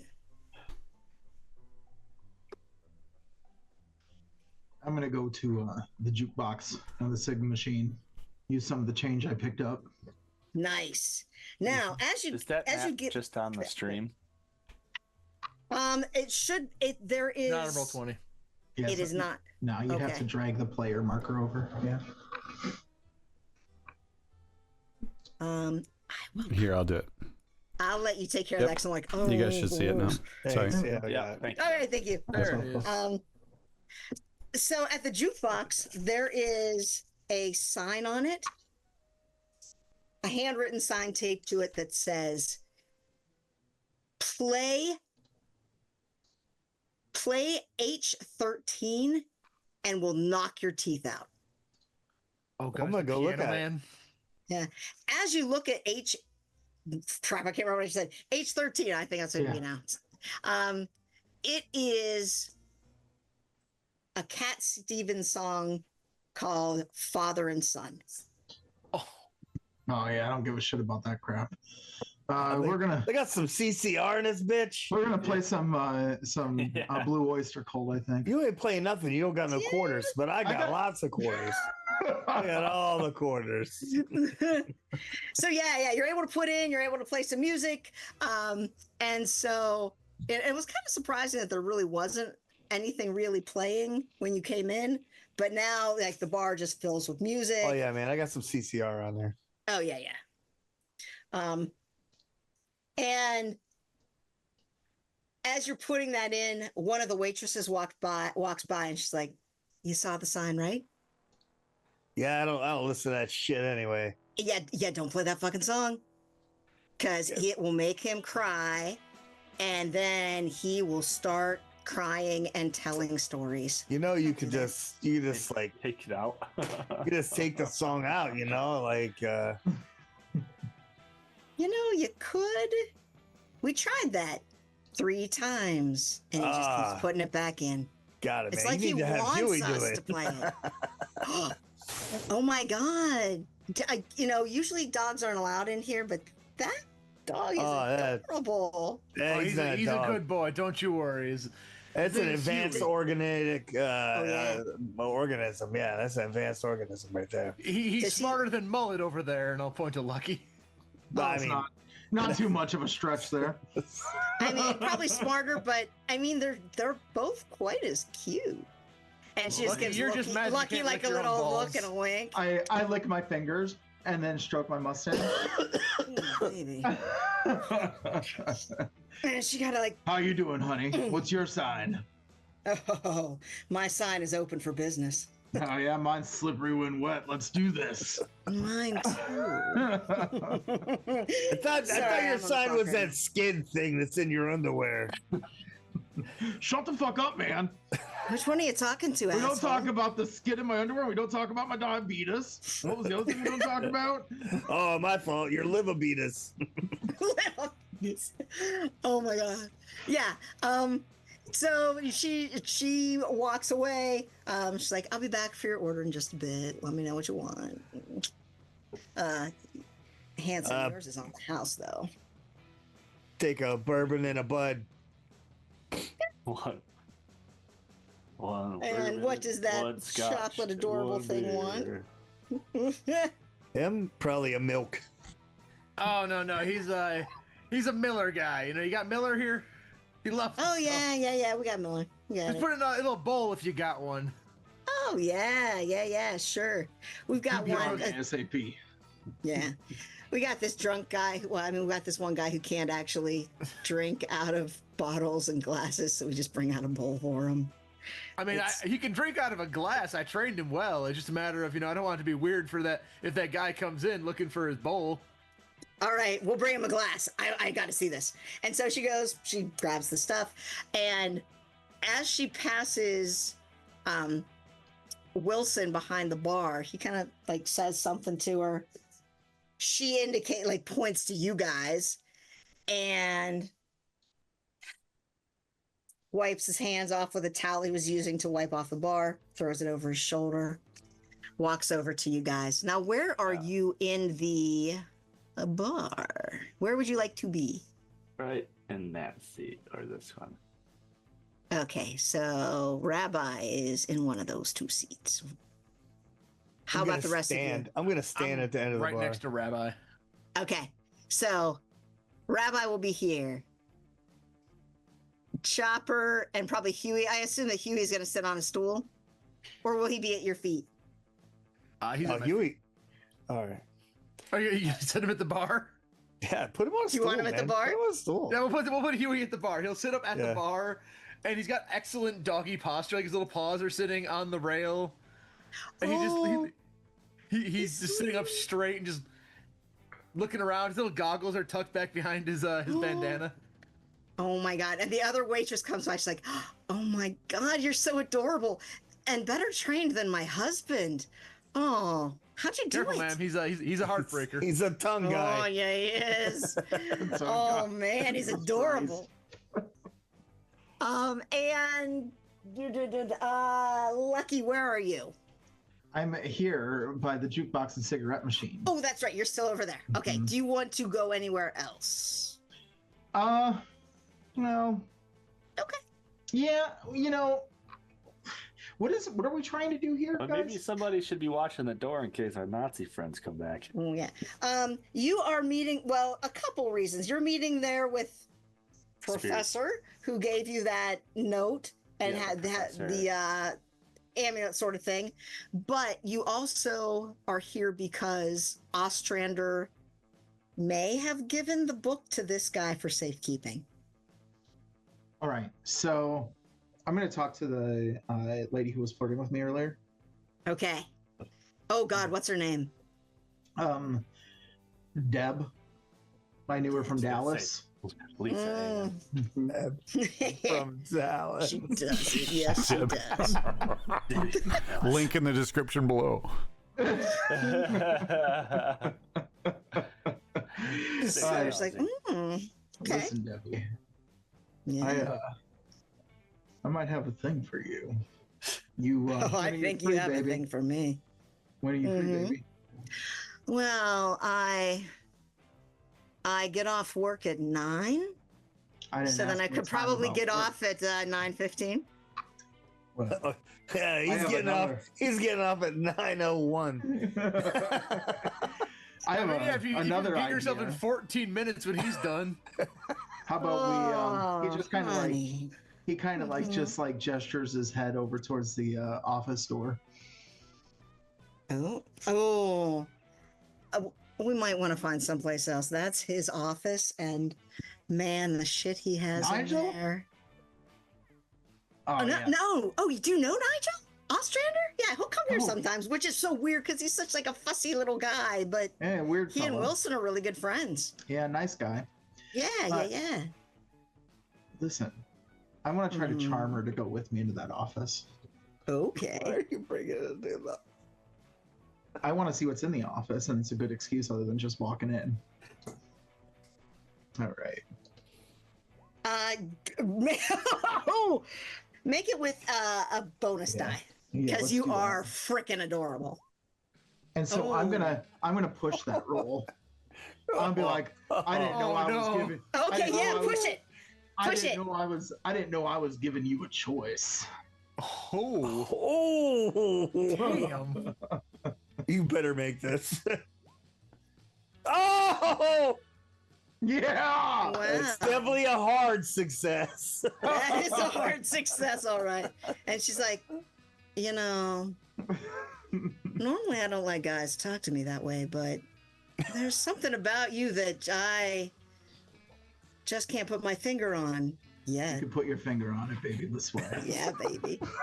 And she turns out, she's like, hey, Wilson, I need to get something out of the office. I'll be right back. I'm gonna hold Huey's collar and be like, no, boy. Don't worry, he likes to watch sometimes. Got it.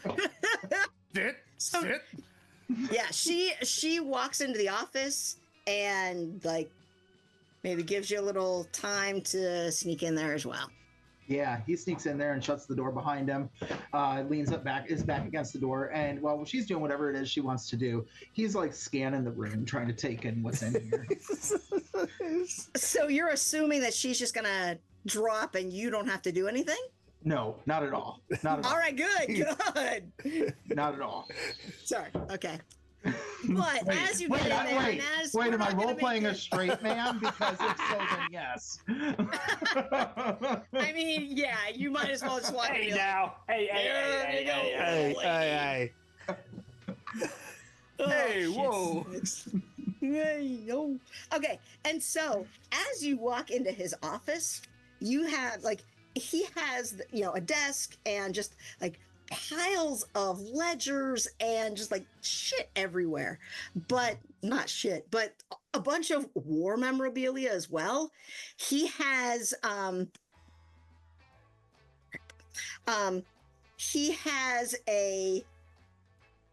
oh my God, I'm so sorry. My brain is in consent mode. I think that's what it is. Jeez, oh man. Okay. And so, sorry. He has like an American flag, and he has a like "Don't tread on me," and he has all sorts of like military things. You can see there's like a giant gun case, and it's not locked. It's kind of hanging open, and there are just all sorts of like pistols and like as you look, and as I know so much about military and guns, but all sorts of things that are in there that seem to have been taken from more than one war. And she sees you, Deb sees you looking at it, and she's like, oh, he's got this huge. He has this huge war memorabilia thing. His dad, he has guns from his dad from World War II, and then he collected other sorts of crap. And so he starts to go soft. So he's just like shh. Oh. Believe me, yeah. Wilson's the only one that gets hard over this. I understand. He's pushing rope now. It's like, you know what? We gotta make this quick. So, what are you looking for in there? Yeah. So basically, I'm gonna do whatever it is I need to do with her, and then when I'm done, my plan Whatever is whatever it is straight men do with ladies in an office full of guns. Nature stuff. So- Gotta fade to black. You're going for 15 like, minutes. You got 14 minutes to search the room. That's true. That's true. When he's done, he says he needs a few to recover before he comes out, and he'll be out there. It'll look weird. All right. It'll look weird if we both go out there at the same time. So he'll just You're hold back right. a few minutes. I'll take care of it. Don't worry. So While all that's so going she'll on, leave you in there. Yes. So now that awkwardness is there. Go ahead. I think we're talking to Spears, right? He's behind the bar. Yeah. So we just came from your friend Nigel's. Oh, you interested in old books? Yeah. But the Nazis that have been after him got a hold of him first. What? Yeah, like big Nazi group, like us. Fucking Nazis. Yeah. Not that. Wait, those stormtrooper shitheads? Yeah. Oh, fuck. Sorry. Yeah. But, Pardon my but French. there's a specific book that they were after that they can't get their hands on. He obviously read it or something. Make a persuade. Well, are you trying to persuade him? Are you trying to fast talk him? Or are you trying to charm him? Sounds persuading. I'll try to persuade. Okay. If it helps, Huey's going to be giving the puppy dog guys from across the bar to like help out with the roll. Oh yeah. He's like, But, okay. We got him. The ambulance has got him and taken him to the hospital or whatnot. But shit, man, an ambulance? What'd they do to him? Yeah, he had a contusion. Lucky he was a medic, so. Oh, fuck. All right. I mean, I think I cut like major spears. I'm guessing that I'm just gonna, based on the photo, I'll just call him by. yeah. He's like, oh, I mean, I'm not part of the military anymore, although Well. I'm guessing you guys served as well. Yeah. How could you guess? Even this boy right here, and I'll scratch Huey on the head. Oh, man, one of those dogs. Oh, I'm so glad you managed to get him out of there. Did you hear what happened to the other ones? Fucking dicks. Sorry. Yeah, they killed them. Killed a lot of them. That's bullshit. But, sorry, I get a little heated about that. I like dogs.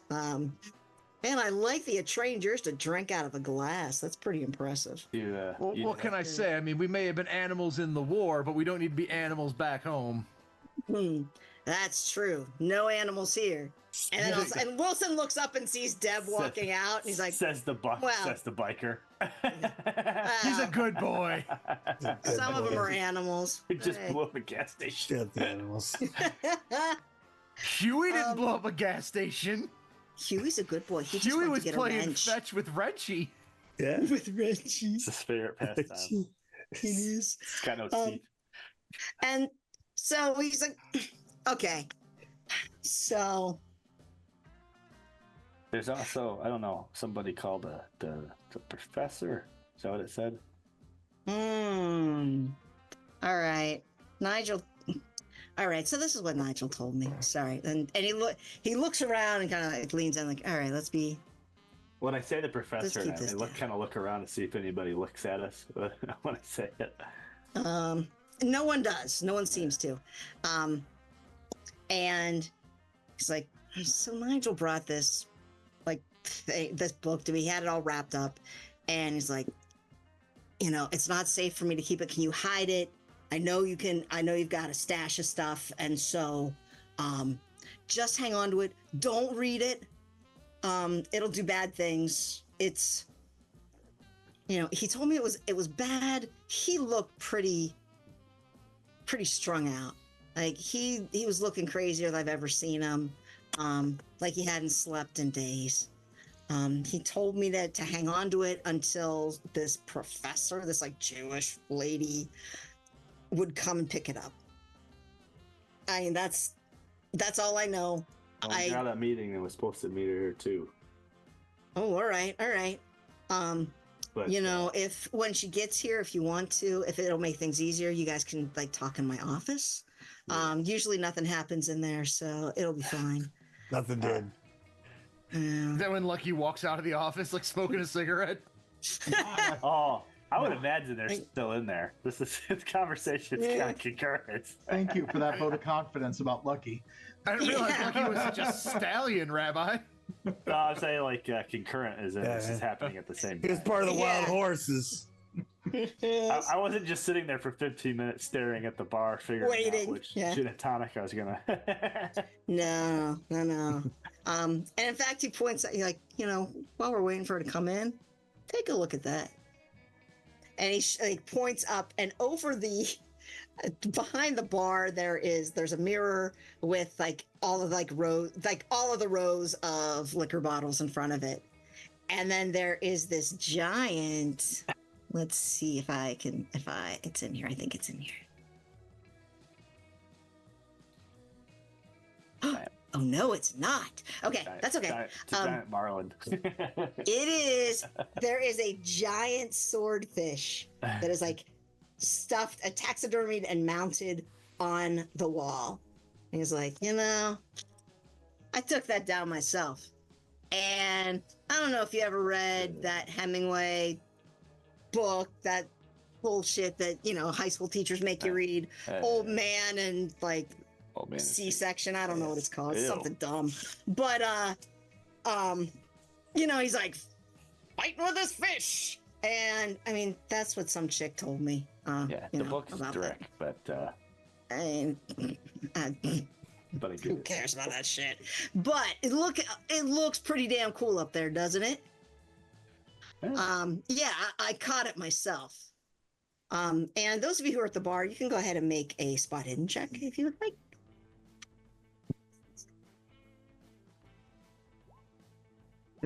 Let me,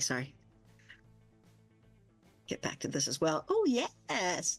I suppose one for Huey as well, just because he's a good boy. Because Huey's a good boy. Huey sees things. Oh, we all made that. Nice. Oh, no. What did I do? Crap. And so, yes, you see that, yes, it's stuffed and mounted. And as you look, there is a bullet hole, kind of right behind, at the base of the neck, the neck head sort of thing.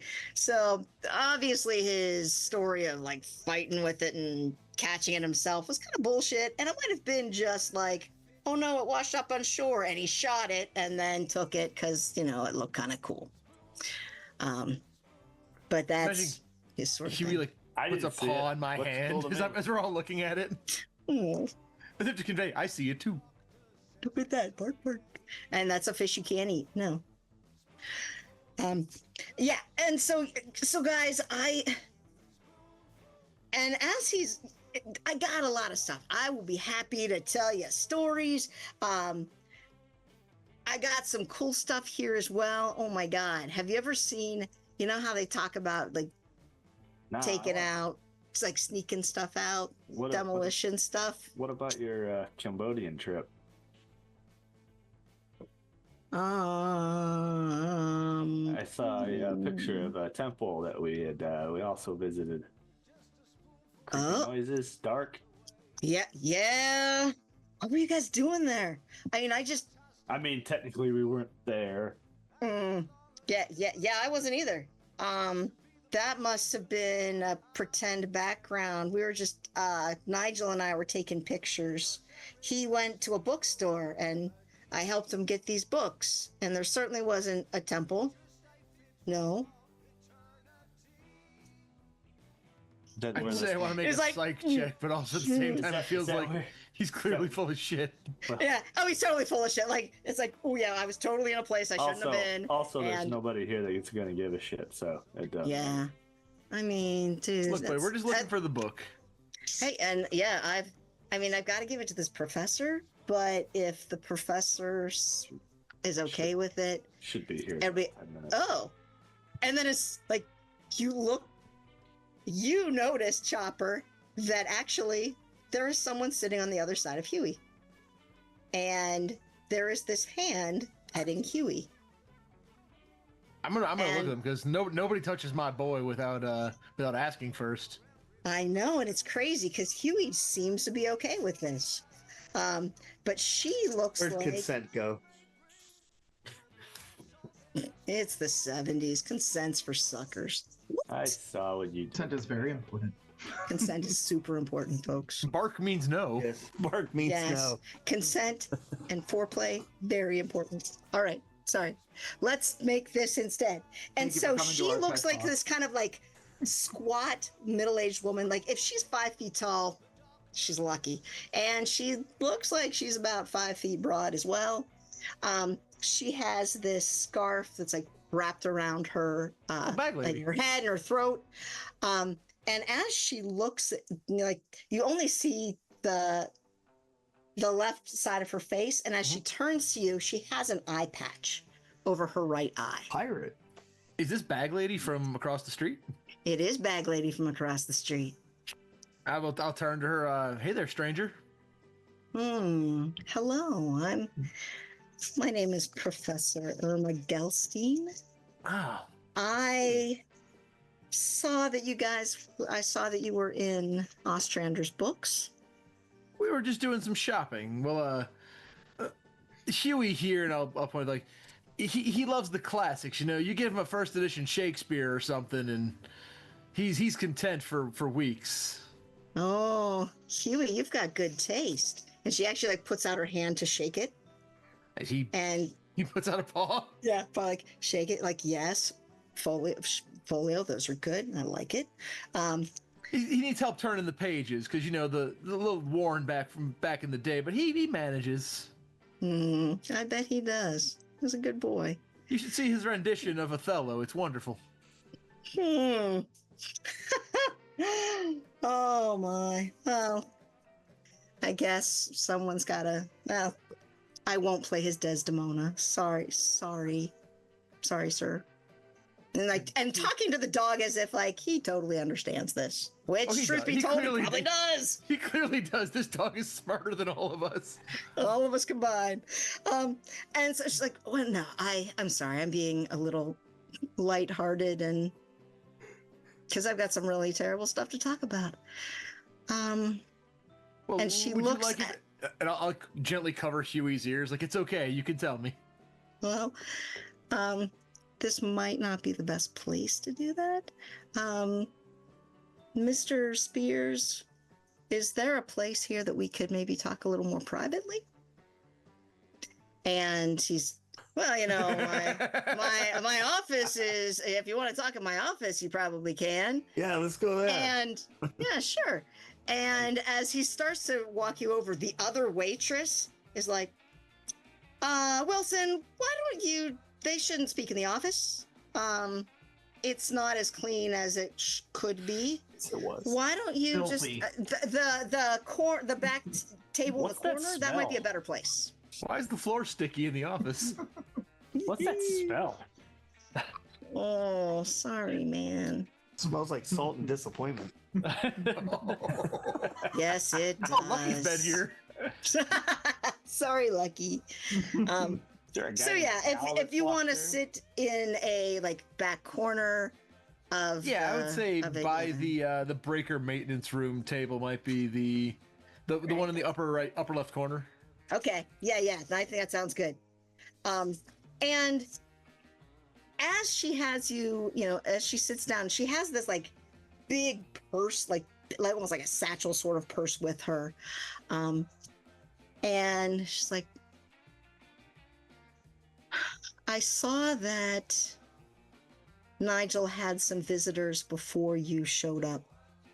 Right Yeah, before some you showed up, Nazi in fact. bastards. Yeah, those Nazi bastards. What did they do? We had to stop and get directions. We would have been there sooner, but we got lost and Huey over there. I'll make sure Huey's like sitting at the bar, being a good boy. No. Like, Huey over there, he knew where to go, so it looked like they roughed him up a little bit. He was a little, I don't know, concussed maybe. Mm-hmm. We called an ambulance for him. We're making sure he's okay. Concussed. Was he acting normally? You know how people usually read books? Mm-hmm. Yeah, he was eating them. Something about the darkness, and he put the book there and he's got to keep it safe. Okay. Damn it. Does he I do told that him normally? not to. He's one of the smartest men I know. I mean, there are other ways. Except that he doesn't listen. I told him not to read it. I got friends. It's a dangerous book. I know.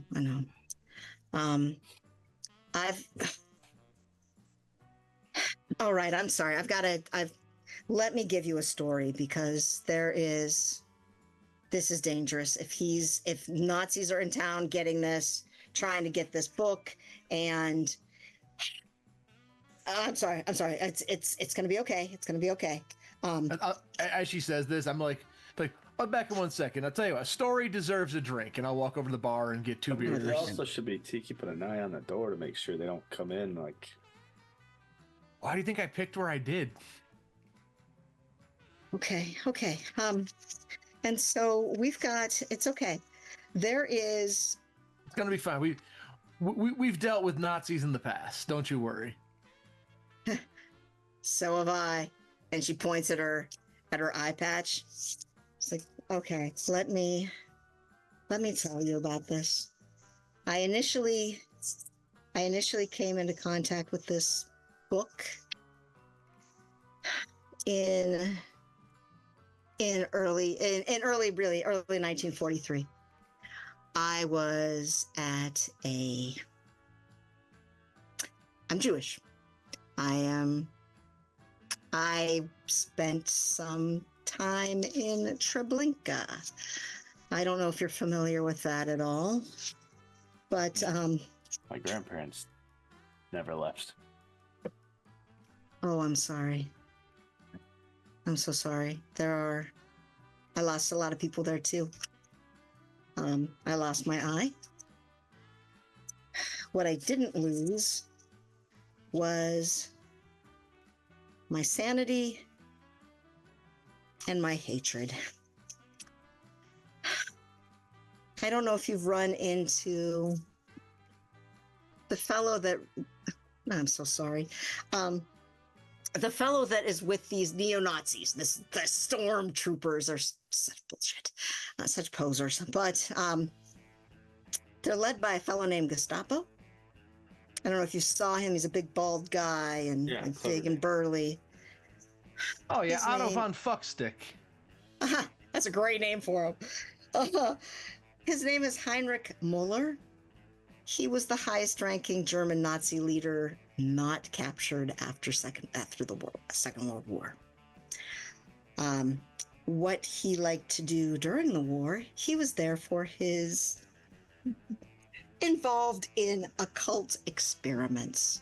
And one of the experiments that he was doing took place at Treblinka. What he was trying to do was to... This book that we're looking for, this Eshnuna, the Eshnuna rubbings, he was trying to decipher it and translate it so that he could use it to bring something through to this side.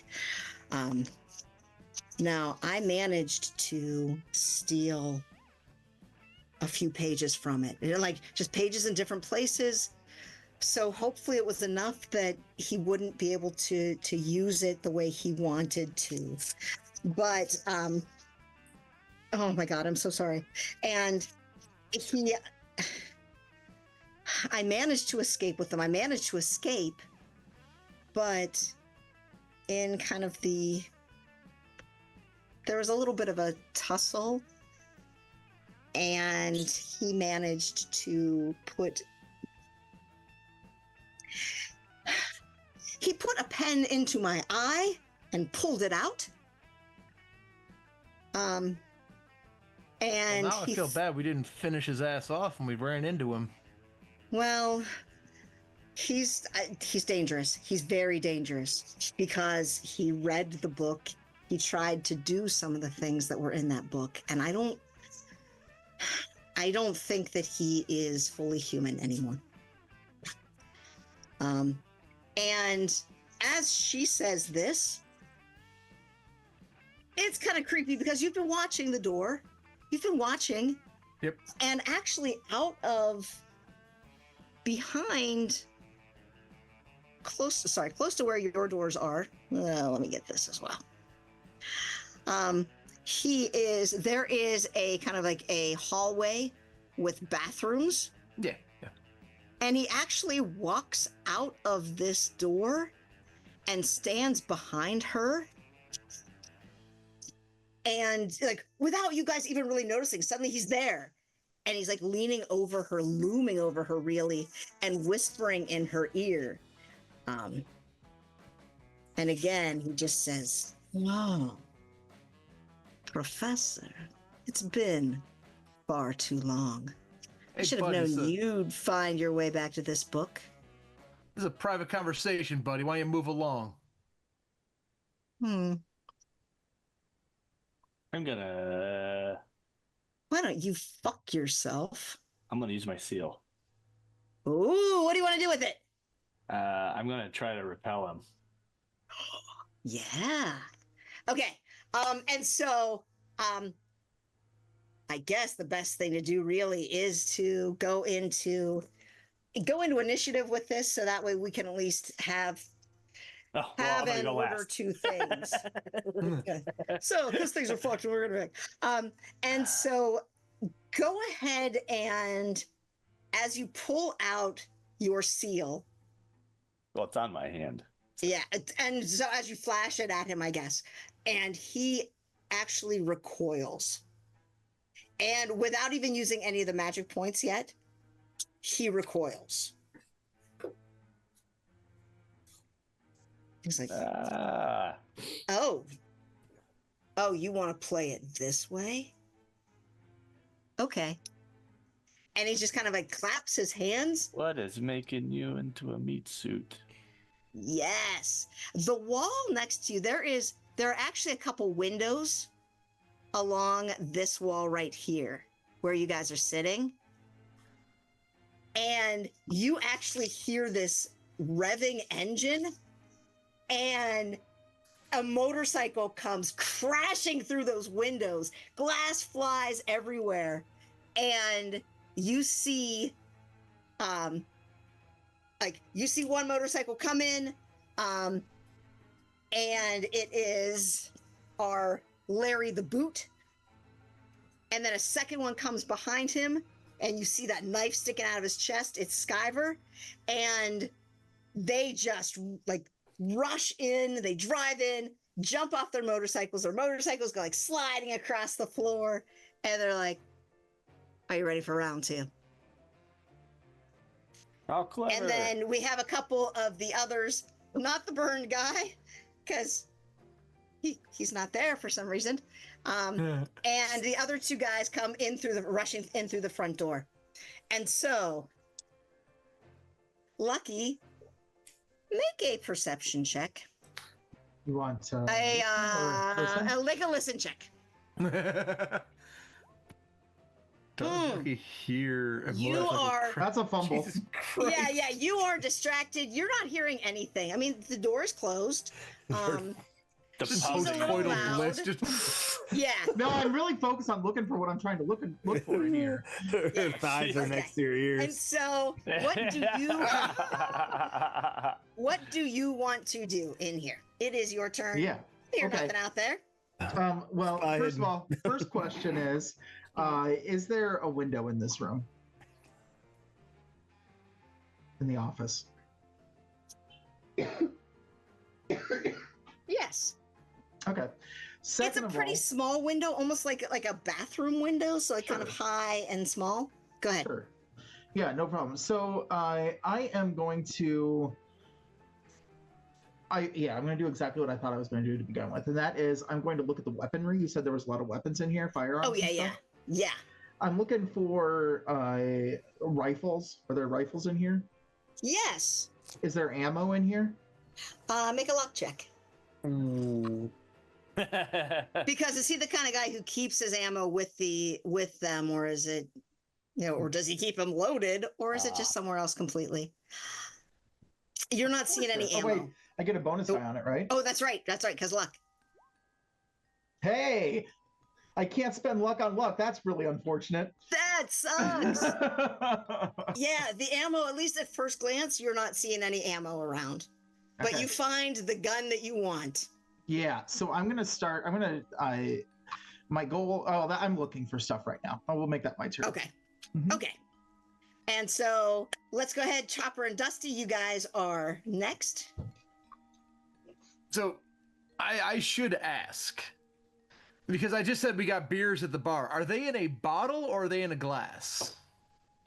Oh, bottle. I Okay.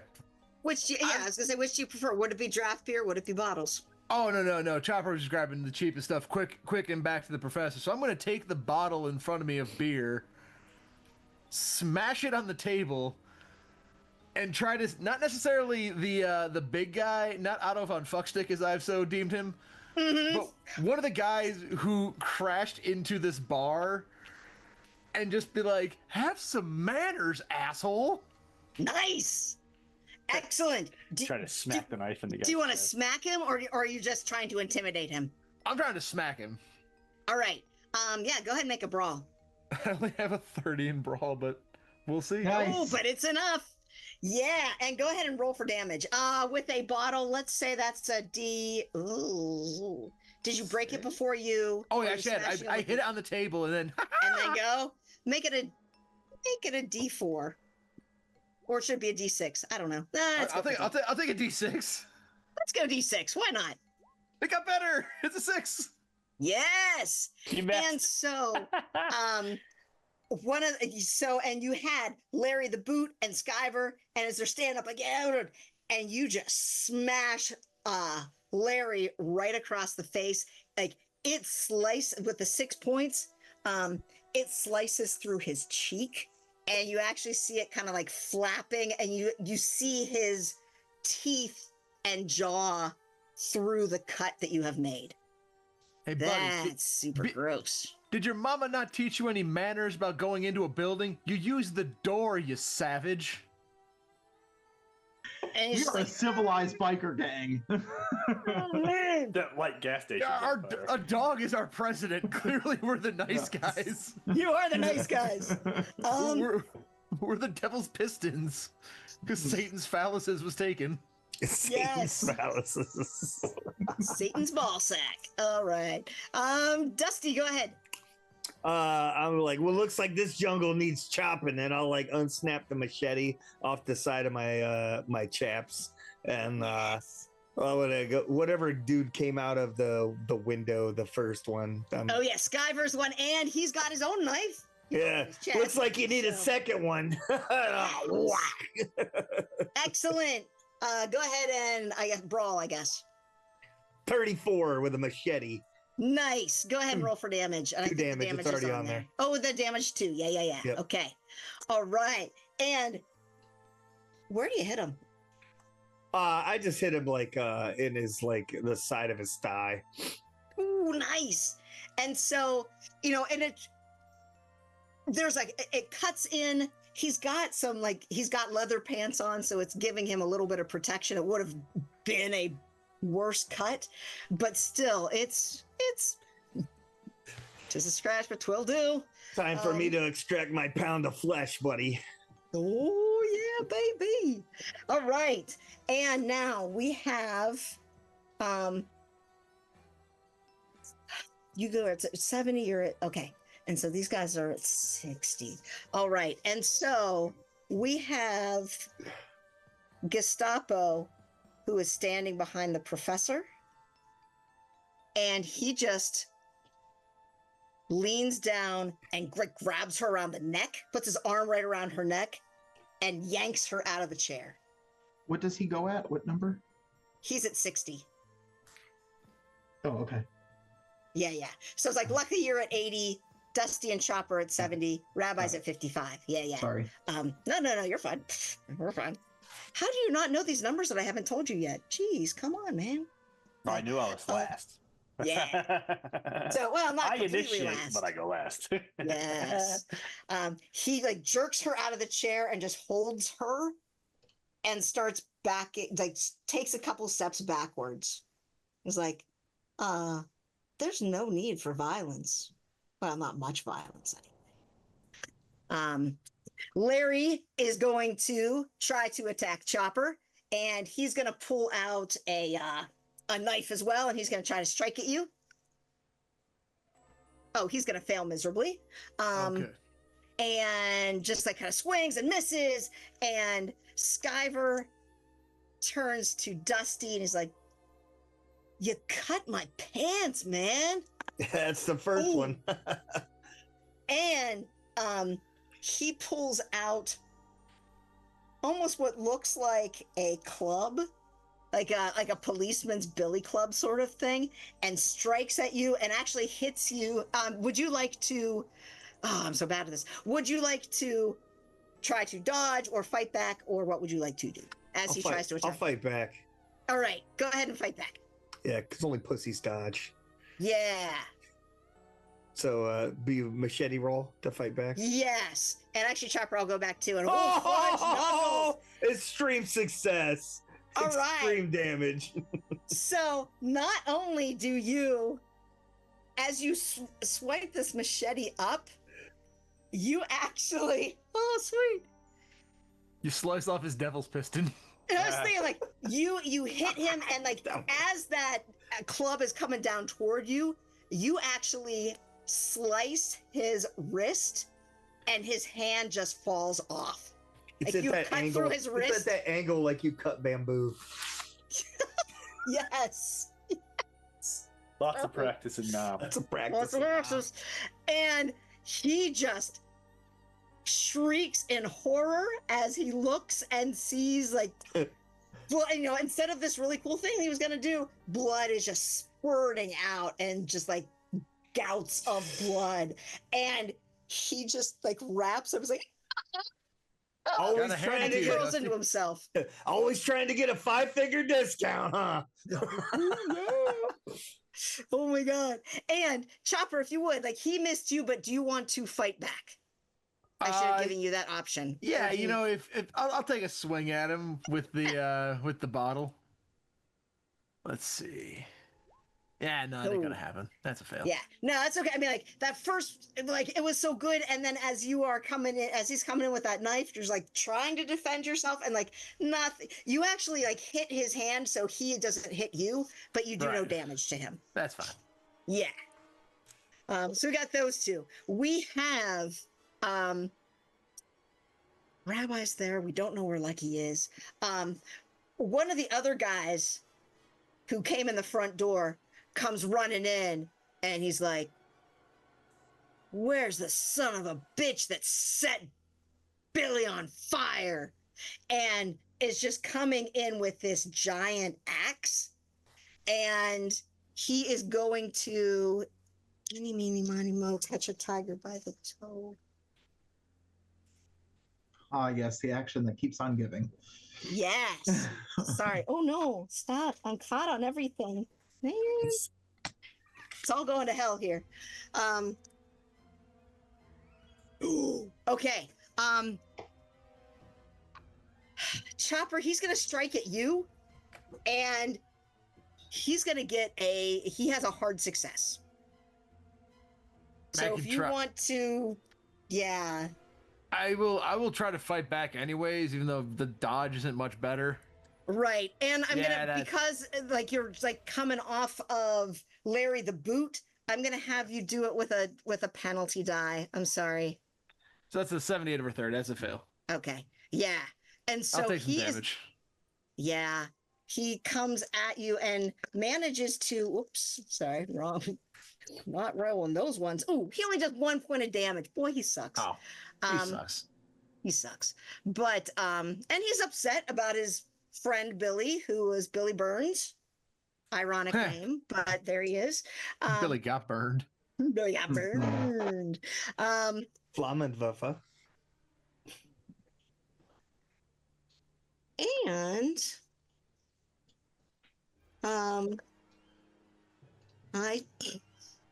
hello, sorry. Lucky, Yes, go ahead and make a spot hidden check. I'll do that. Did I do it? You Hard do. success. And that's a good thing, because you see what looks like just an ordinary floor, like in the corner of the office, you see a trap door open up, and you see that blonde chick who was like on the big guy's arm. Oh yeah. You see her lift herself out of the trap door, and she locks eyes with you like, oh shit, you're not supposed to be in here. Yeah, she doesn't expect me to be in there, and I made No, my she spot doesn't. hidden roll with a hard success. Can I get a surprise action off on her? Please do. What do you want to? Okay. What surprise action you're gonna go off on her with? So I see the thing start to open. Let me just see here. He finishes in her face. Wow, you guys. What was that? Oh. Oh, and she doesn't even have glasses to protect. Sorry, go ahead. No problem. I am. I can't believe I'm about to do this, but it's fucking great. I guess hanging off the back of my belt. I don't know where I carry this, but somewhere. I am going to pull out my nunchaku Yeah, and you do, smack her baby. with my nunchucks. You don't want to know where he was keeping those. Well, at least one of the handles was. That's what was in Very his warm. pants. I'll That's tell why you, he was both of the face down, handles looking are at the there. crack in the floor. Both of the handles are in there. Lucky hates those bumpy long It's rides. someone.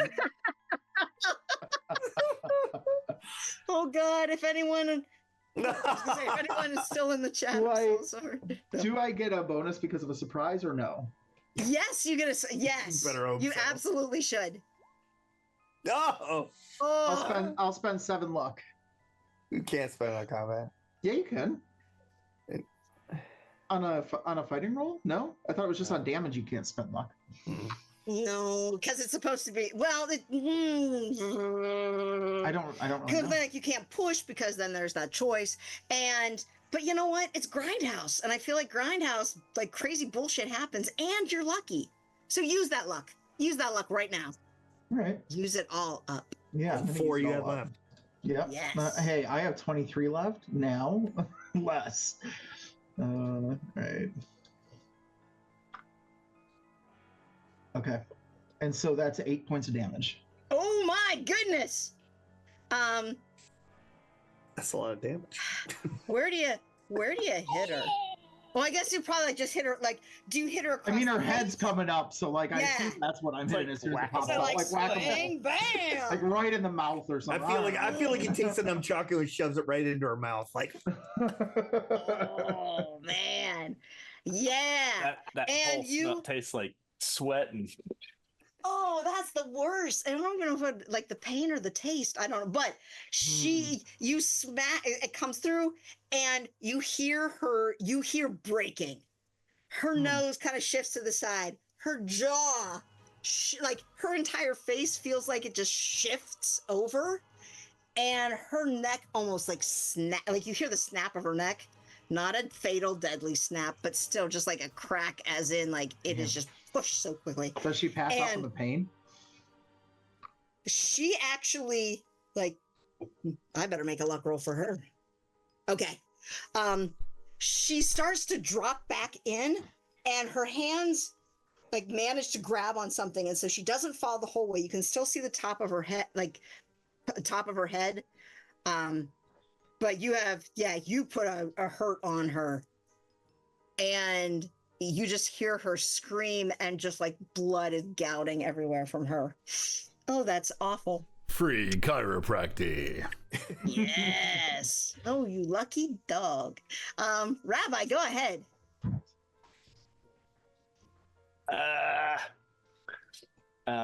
it's just me and well, she's in like a headlock thingy and it's and he's backing up towards back into the door that he came from. Yes.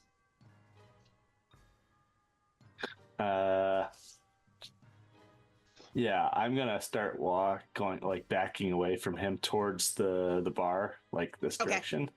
All right. Holding my hand up, and when I get to the end of my movement, I'll try to use the ring on him. Okay. And go ahead. Should we do you feel okay just like, here's the ring, I'm using 2 magic points and it does the thing?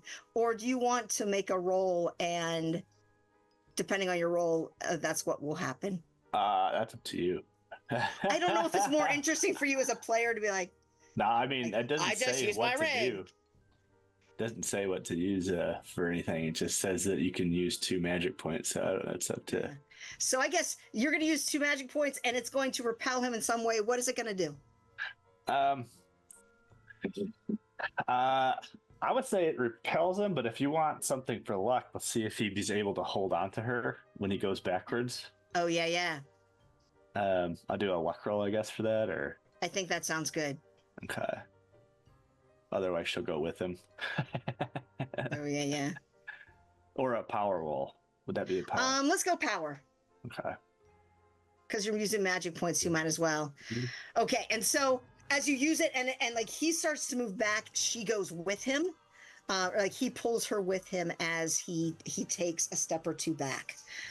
And on his next turn, he is going to have a penalty die with whatever he does because of your use of the seal. Oops. Crap, what's his name? There he is. So Walk, you get this. And I didn't even ask. I guess we'll get it at the end, but then we'll have him on your turn. Chopper, what is Huey doing? Huey is a good boy and recognizes when people start fighting. This dog hates Nazis. Like, hates Nazis. And he sees these guys rolling. He saw them before. Mm-hmm. And I don't know what you'd want me to roll for this, but he's going to try to bite one of them because he's a good boy and hates Nazis.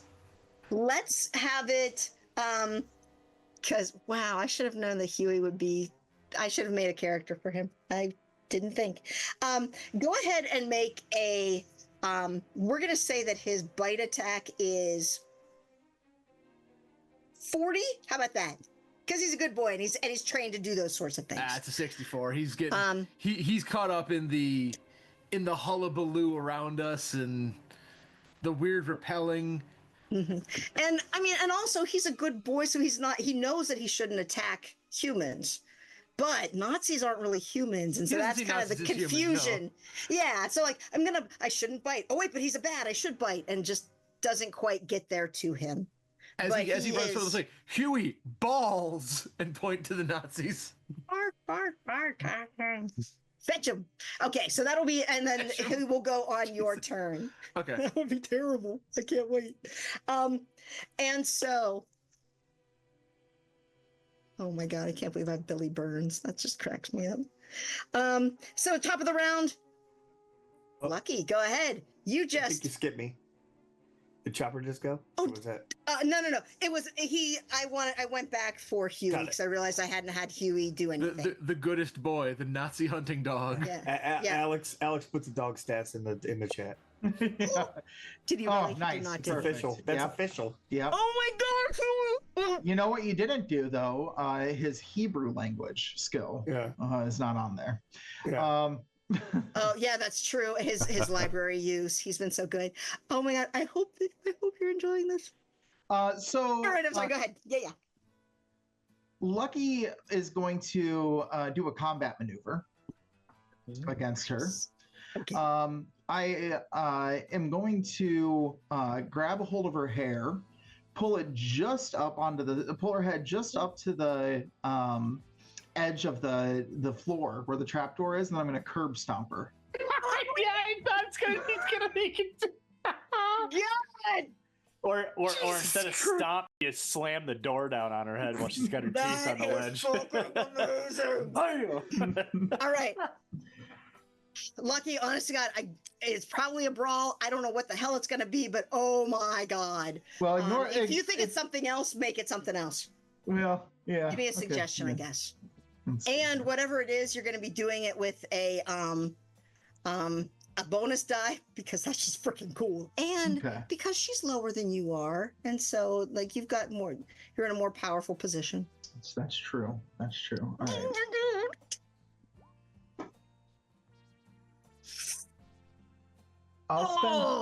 I'll spend the 5 luck if you'll let me. I'm going to let you spend the 5 luck because that's freaking awesome. And again, Grindhouse. This is exactly what Grindhouse is. All right.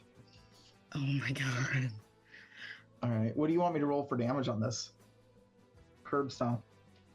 I'm going to throw it out to you guys. What do you think it should be? Because I honestly... A curb stomp feels like at least a D6 to a D8, if not a D10. Oh yeah. I know. I'm Just because thinking of D8. leverage. Do we want to go Because of leverage, D10? it's probably D8. Let's go D8. I can Google it real quick here. So yeah.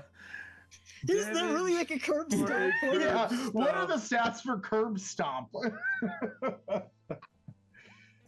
Oh my God. 3 points of damage to her. Holy cow. All That's right, a all roll right, all 11. right. That is freaking gorgeous. And you actually, can you describe it?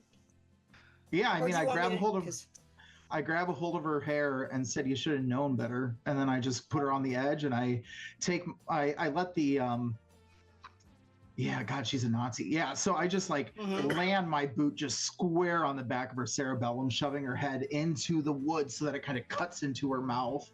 Oh, yeah. Doing like a Black Delilah sort of thing there to her. It just like cuts straight back into her mouth. And so, yeah, and you see her,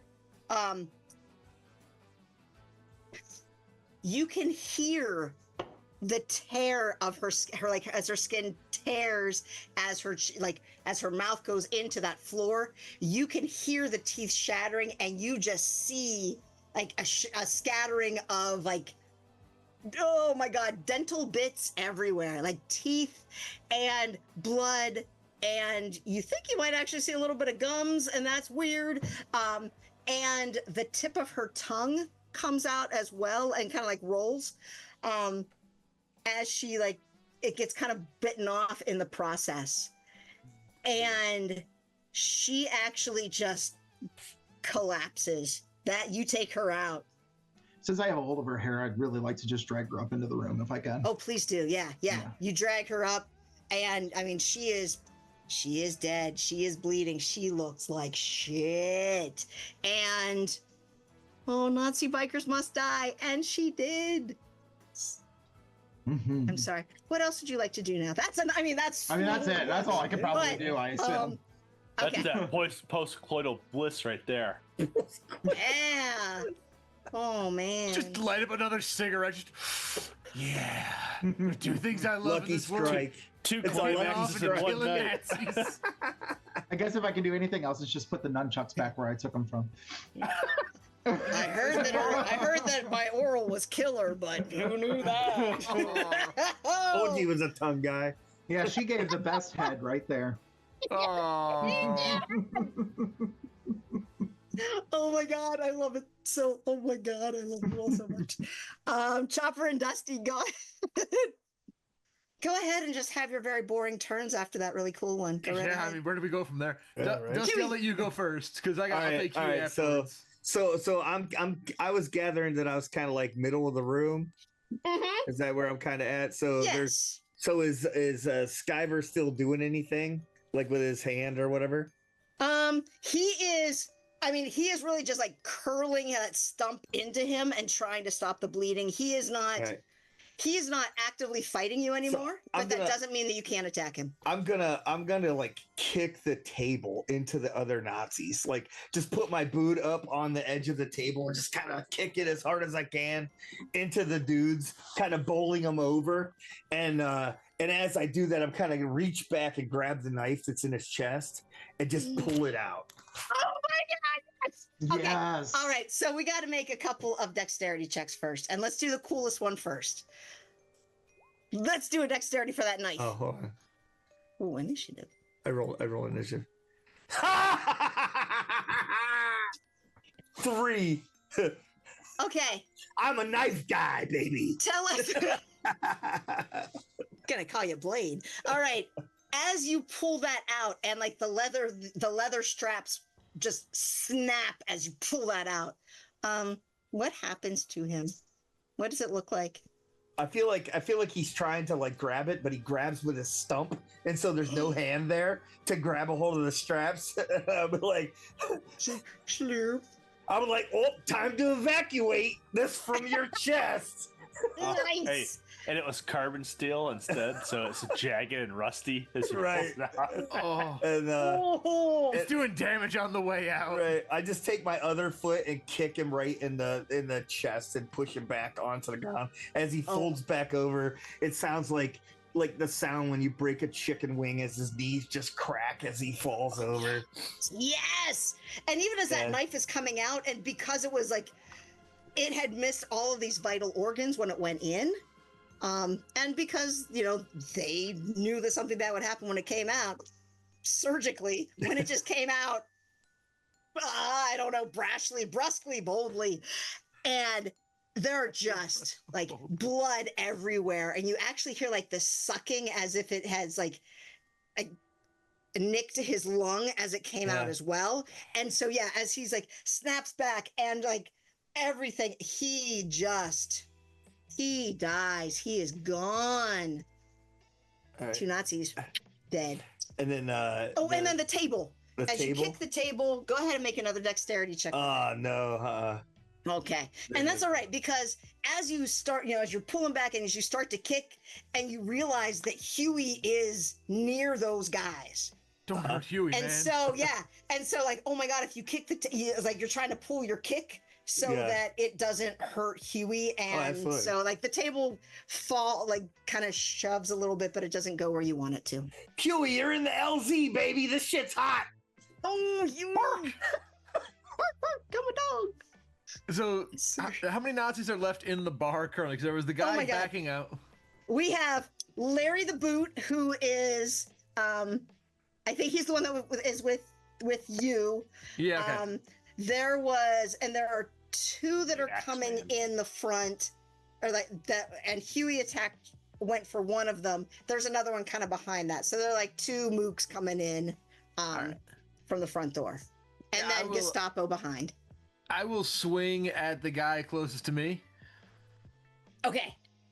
That's a fail on my fighting brawl, but I'm impressed that Huey has a better fighting brawl than me. Well, I mean, you're a pilot. He's a dog. He's a dog. Yeah, and he succeeds. He succeeds. I'm going to point to the knife. I swing the knife at him and then just shout, Huey, balls! Oh, yeah. And, like, as he jumps up and goes, like, right at the crotch, because he knows what to do, and just sinks his teeth in to that, like, and he's got, like, he's got denim jeans on, and then he has leather chaps over that. So he's got, like, the chaps, these will protect me for everything. And Huey just gets his teeth right into that denim crotch and like just digs in. And the guy was like, and just like 3 octaves up and trying to scream. And it's just like a squeal almost. There is nothing coming out except like, and you see like the crotch of his jeans just becomes like dark red with blood. Good boy. Yes. Got the raspberry. Oh, Huey's such a good boy. Huey's the best boy. Fighting Nazi balls now? I mean, come on. I know. Reading phone books and biting Nazis in the balls. What every dog dreams of. Oh my God. And so, holy crap. Okay. And so we have Ball Guy, who can't even, like, he drops his weapons even. He's trying to, like, hit at Huey, and his blows are so feeble because he's just in such pain. And his buddy behind him is going to, like, come around from behind, and he's got this baseball bat, and he's going to try to hit Huey with it. And so, I know. He's going to do a brawl. Huey can do a dodge, and Chopper, if you would like to, you may also step in if you would like to. Oh, I'm 100% stepping in here because Nobody hurts Huey on my watch. Mm-hmm. And even, because you are protecting him, you get the bonus die. I would say, if I see this guy trying to hit him with the baseball bat, it's not going to be so much about dodging the hit as much as I would rather me jump in front of him to take the hit to protect Huey. Oh, nice. So I don't know if that's like a dodge or what I'm rolling for that, but let's go ahead and make it which dodge or brawl, whichever one is better for you. You can use that stat and then. So there's go ahead and use it with a bonus. 85. So I'm taking a hit there. You're taking that. And the thing is, he rolled so crappily as well. Actually, as he comes in and he's like trying to hit Huey, then you step in and like he jerks the bat back and actually hits his buddy in the face with it. And so it was like he's got this dog in his crotch and now a baseball bat in his face. And the Three Stooges music starts playing. Pretty much. And he's like, oh my God. And we have, you gotta call him something better than Ball Dude, but that's what it is. Ball Dude. Sir Balls. Ball boy. Sir Balls, Ball Boy. Testicles, falls down. Actually kind of like drops to his knees in just such pain. And the guy standing over him going like, oh, I fucked up. I'm sorry, man. I'm sorry. Like such a dumbass. And Gestapo has Professor in his arms. And it's like, you're trying to stop me from having fun. I won't allow that. And I need Rabbi and Dusty, I think, because you're close enough. I'd like both of you to make spot hidden. Rabbi, if you would, make a spot hidden with advantage, please. Oh, yeah. Nice. Oh, good. So both of you, excellent. Both of you see that the arm that's around her neck, it looks like it has stuff like sticking in it. Like almost as if like, oh, you'd fallen on glass and like you're standing up and like the glass is embedded in your skin. And you realize that it's not, these protrusions are not coming from outside. They're coming from inside out of his skin and kind of like shredding his skin as it comes through. And you see him hunch over a little bit. And, because the professor's really small and he's pretty large. So he's got this. And as he hunches over, you actually see his back almost like hunch up. And then his clothing starts to shred. I would like the two of you to make a sanity roll, please.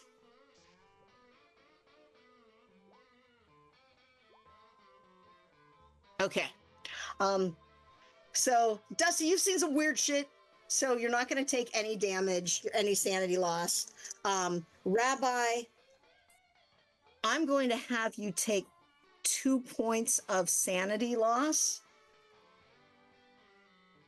And I want you to make a power roll, please. All right. Like, this is awful, but you also know that there's weird shit out there. You know that the Nazis, like you've read up on these sorts of things as you could. And so you know that the Nazis were doing some weird shit. Well, so no, and that they control demons. Yes. Ooh, yeah. And so you are okay. And as he tries to like choke the professor, he seems almost like his arm won't bend enough to choke her, and you realize that is the effect of the seal. Like it seems to be not allowing him to do the things he wants to do. Like he can't hurt her because of the seal. I don't know if that's helpful or not, but there it is. Hey, and it's now your turn. Oh, wait. No, it is your turn.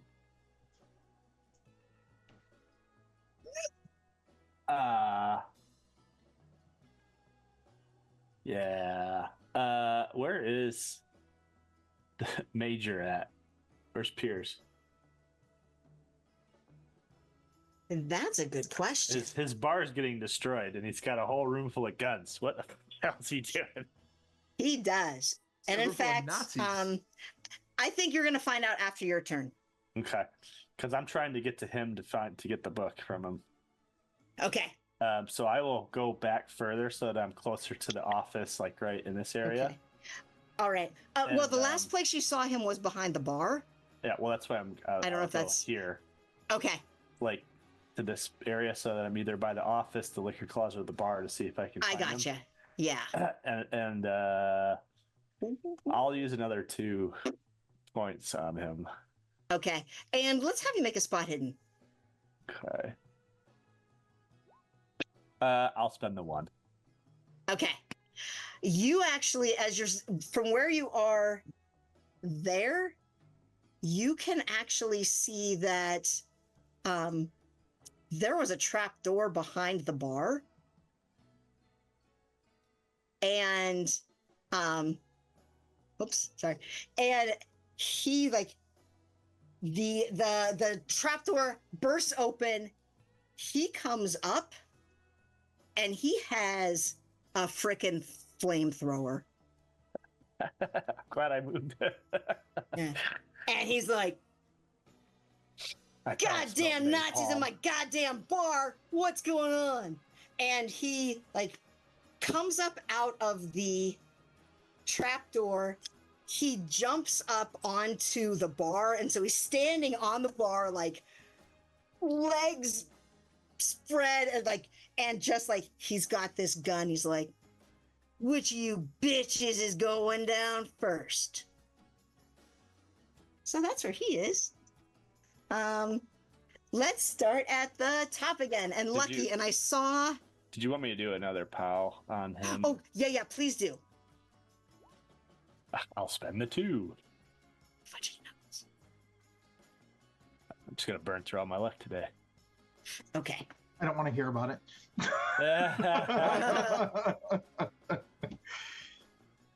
Okay. All right. And so, Lucky, I see your message. And also, what would you like to do now? Yeah, so that was earlier. But yes. I'm sorry. Okay. Oh, yeah. Well, I sent it recently, but that would have been earlier before she even tried to call. But okay, so what I would like to ask you is if I can make a spot hidden roll to try to figure out where he keeps his ammo cache in here. Absolutely. Okay. You could do a spot hidden, or you could. Ooh, well then. Okay. Because you've seen this kind of vet before. Where do you think he would hide it? Someone who, he knows gun safety, you shouldn't leave it with the guns, but also I need it right there. Where might he put it? Probably in one of these boxes over here to the other side, or in his desk. Right next to it. Yeah, yeah, it's not. Yes! He is a deranged Vietnam vet with no kids in a bar. I'm sure they're sitting either in the gun and he just didn't look inside of it, or. Nope. Yeah. There are 3 boxes stacked up next to this gun cabinet thing. One of them says Already got 6. Annie's clothes. Oh. One says birthday surprise. And one says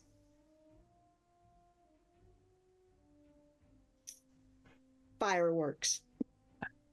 Yeah, okay. I'm going to open up the fireworks box.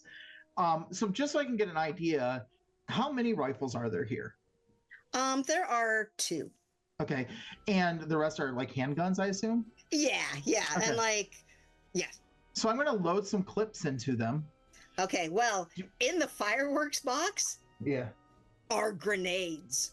It's a whole box full of grenades. Shit. Then I look at the birthday surprise. Birthday surprise has, whoops, sorry. Flashbangs. Has actually, it seems to be this square thing that is wrapped in cloth. And as you open it, it's this old book. Oh, yeah, that doesn't matter. I go to the next box.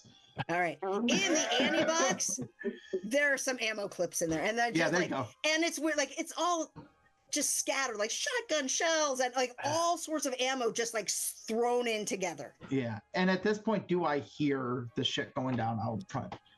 I'm going to say, I'm not even going to listen. Yeah, you hear it because they're screaming and smashing and all sorts of things. All right, cool. So I'll load those and then I'll be ready on my turn. All right. Excellent. Chopper Dusty. Go for it, Dusty.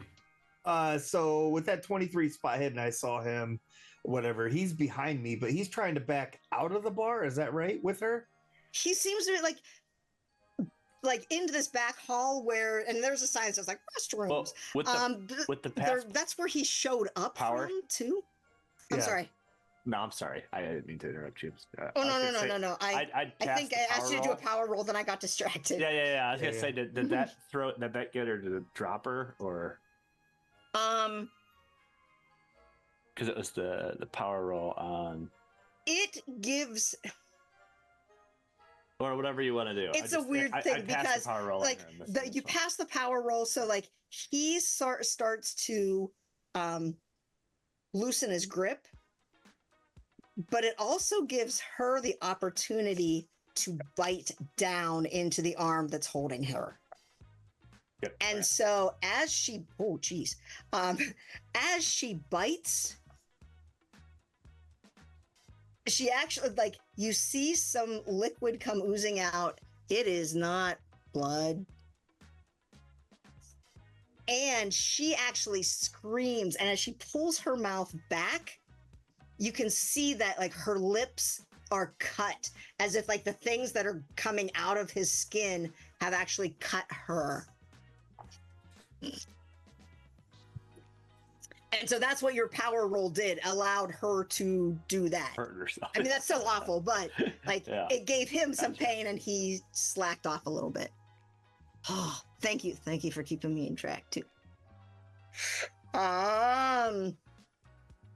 Dusty Chopper, Huey. Yes, so Chopper, I see this guy backing up and I realize that I'm better at throwing things than I am at punching things. So I would like to throw the broken bottle in my hand at this guy, and we're just gonna hope for the best because yes, it's not much better than my fighting brawl, but 5 points is 5 points. 5 points is 5 points. Yes. Oh yay! Yes, and go ahead and make a roll a d4. 1. All right, and I plunk him with the blunt end of the bottle. Were you throwing it at? Were you throwing it at Ballsy? Were you throwing I was throwing it behind her? At Gestapo. Okay. Ooh. Okay. Yeah, and it like plinks right off of his forehead, but that's damage is damage. Damage is damage. Yes. And there's still another bottle on this table. It's a full one, so it'll hit harder maybe next time. Oh, nice. Yeah. And you also have drawn his attention, which is very terrifying. But yes, he looks at you now. And like looks away from Rabbi, looks at you. And for Huey, I'm just gonna have him keep chomping on No Balls' balls. Let's have you roll a damage roll because now that because he grabbed and now as he's sinking in, he's doing real damage. Which that was a D6, yeah. Yeah. That's an additional 4 points of damage. This guy my god! All right, so chomping into this guy's nuts or lack thereof at this point. His hamburger meat testicles. You actually, and as you kind of look back and. Huey has shredded the crotch. Good and boy. You actually hear flesh tearing and you hear a pop as one of his testicles just explodes. Good boy, Testy. Good boy. Good boy. He's getting extra treats when we get out of here. Oh, he might be eating that. Sorry. Dusty, go ahead. Yeah, so since he's paying attention to both Rabbi and Chopper, that's probably going to mean he's not really looking at me. And so I'm going to kind of slip around behind him and use my medical knowledge to the hand that's around the professor. I'm going to try to chop the backside of his shoulder with a machete, like I'm cutting a leg off of a turkey. Absolutely. Also, oh my God, I just saw your sleeves. Holy crap, those are awesome. So go ahead. He got those done just for the stream. Did, man. Yeah, I mean, that's really impressive. It's amazing they healed so quickly. Yeah, they did. It's that medicine check that I had earlier. See? Yeah. Huey was administering your tattoos. Fuck yeah, he was. He's a hell of a tattoo artist, man. I'll tell you what, man. Okay. With those goggles on, he's just awesome. Steady pause, right? Let's see here. Combat. Get back to where I was at. All right, so machete to the back of his shoulder. Ah, no. Ooh. Mama. Okay. Now, as your machete hits, and it hits, and you actually see from his back, like the machete seems to have bounced off of bone, and you can see these giant, almost like bony wings just exploding from his back. And like his spine is turning into these like bony wings. His ribs like splay out as well. And so you need to make a sanity check. Yeah, it's not supposed to. I know you passed the other one, but this is kind of supposed to happen. I prefer boneless wings. Yeah. 68, which is the year I last saw this shit. You're still gonna take a point of damage, sanity loss because holy shit, this is wrong. Yeah. But you're able to hold it together. This is some effed up. I've seen trauma, man. This is nothing. I've seen a guy bleeding out like in a field with his intestines hanging out. True. Oh my God.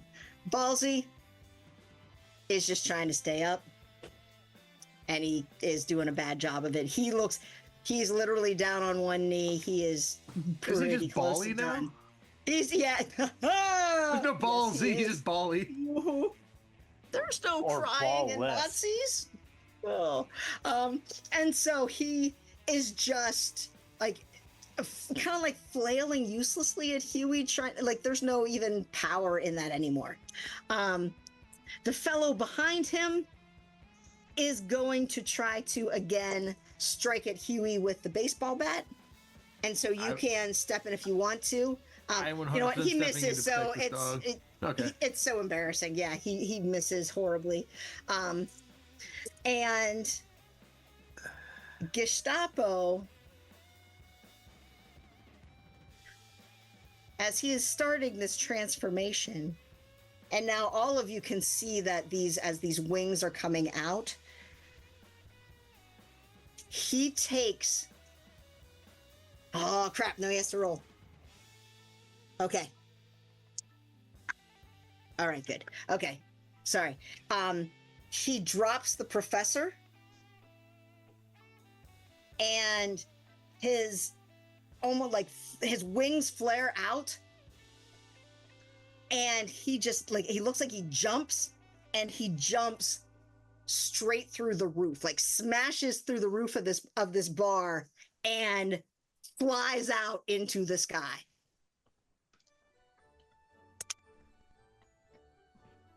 Now, well, that's some shit you don't see every day. Exactly. I think everyone in that room, so except for Lucky and except for Huey, because, he's face down in Ballsy's crotch. So the three of you need to make a sanity check. Oh my God, just like the employee earlier with me.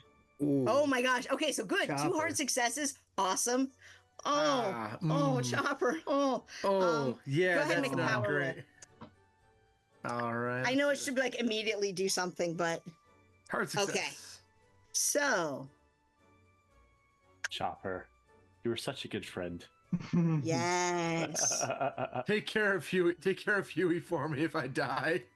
Okay. I got you, buddy. So, you are. He likes Before I red lock meat. you up in an insane I got some asylum. interesting dice from Black Oak. Yeah, Workshop? I got those on my desk too. Yeah. Oh, yeah, because we bought them together. I own I'm those. going to give you a choice, Chopper. Hurt me good. You may faint, or you may develop an eating disorder. The eating disorder is going to be just like Nigel has. You'll be. I have a die for this. this. Jason has seen it. Where's the happy sad die? Oh, Yeah. The happy sad die says angry eyebrows happy, which means I'm going to faint. all right. So you faint. Sad faces would have been eating disorder. Oh, and go ahead Black and roll a Hawk D. down. Go ahead and roll a D4. Tell us how many rounds you are going to be fainted for. 4. Oh my God! Could be way worse. That's not bad. You know what? There I'm gonna goes make our you hard roll that. hitter. I'm gonna make you roll that again because Huey would not let you faint that long. Oh yeah, Huey breaks out the Ooh. smelling salts. Yeah. Yes, he would come over. Farts in Oh, his face. all right. And so this is like this turn you have fainted. There will be another round, and Okay. oh my God, I don't even remember where we are. I'm sorry. I'm just so like weirdly excited about all of this. Yeah, that's good. Fuck, it's so good. And so he bursts out. He goes up into the sky. As he's so he's out of there. But you guys know, like the professor's kind of like fallen to the floor. Those other kind of Nazis are here and there, and as they see him flee, they start to look and to try to decide if they should flee as well.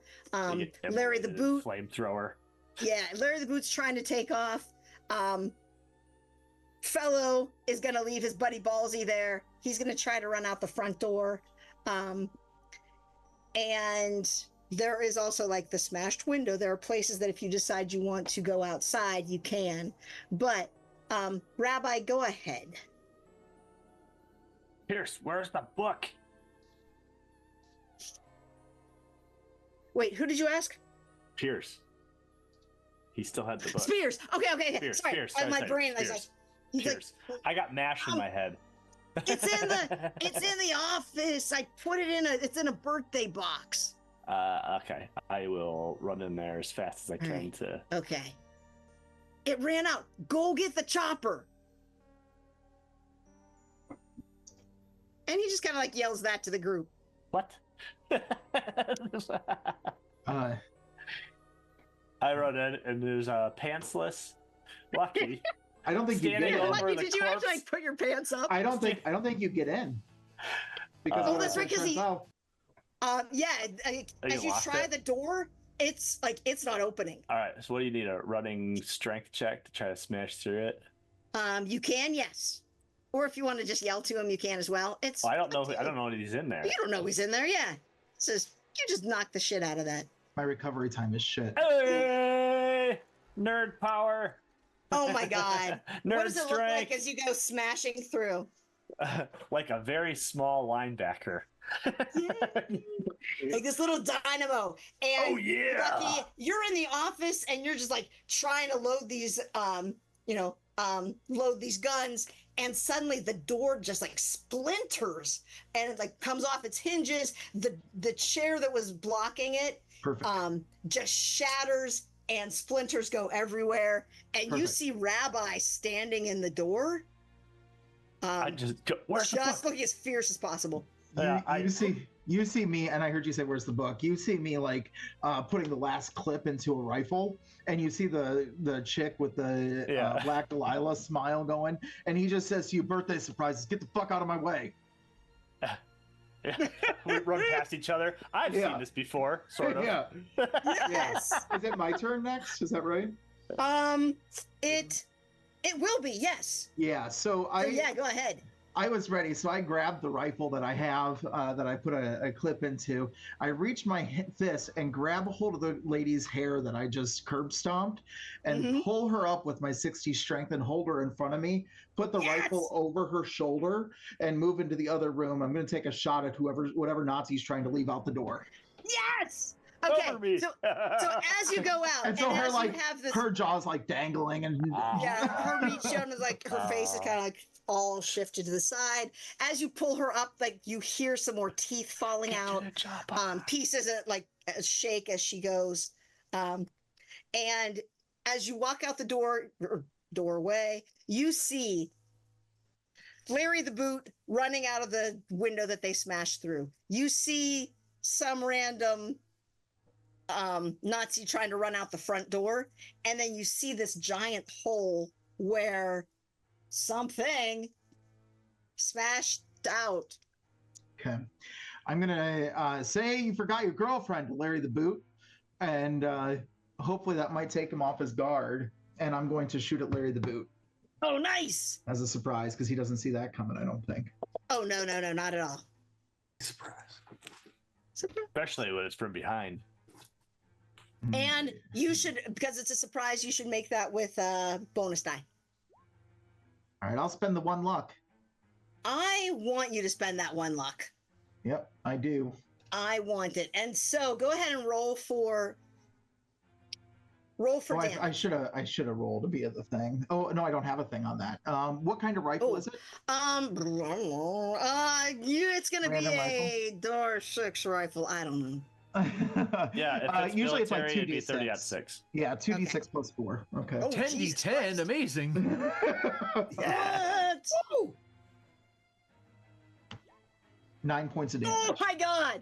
And with the rest, like the other things he got with the machete, as he's running, you just like get him. It hits right in the back of his skull, and his entire head just explodes. Could he have turn when I said that you forgot your girlfriend, and it just gets him right in the fucking forehead? Yeah. Yes. Or do you want it to even like hit in his mouth so his mouth explodes like hers does? Whatever. Either of those. She's like, and it just like hits his teeth, and it all just explodes. Everything, like his entire. It's like, oh shit! Just like the whole thing just explodes, and his body just drops. Beautiful.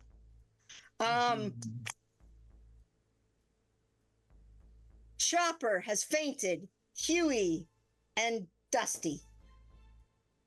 I'll let Huey go first. Now, and I want to, because you fainted, I feel like Huey is going to, he's going to go and protect you. Lick your face. And so, yeah, he lets go of Ballsy. He comes over, and yeah, he's got like, he's got gore. You're gonna get Nazi on his ball blood face. on your face. Yeah, you got my Nazi ball blood. You've His got muscles just covered in crotch all the nuggets. blood. Yeah, he's just like, lick, lick, hello, wake up, lick, lick, lick, lick. And yeah, you're getting Nazi all over you. I got red on me.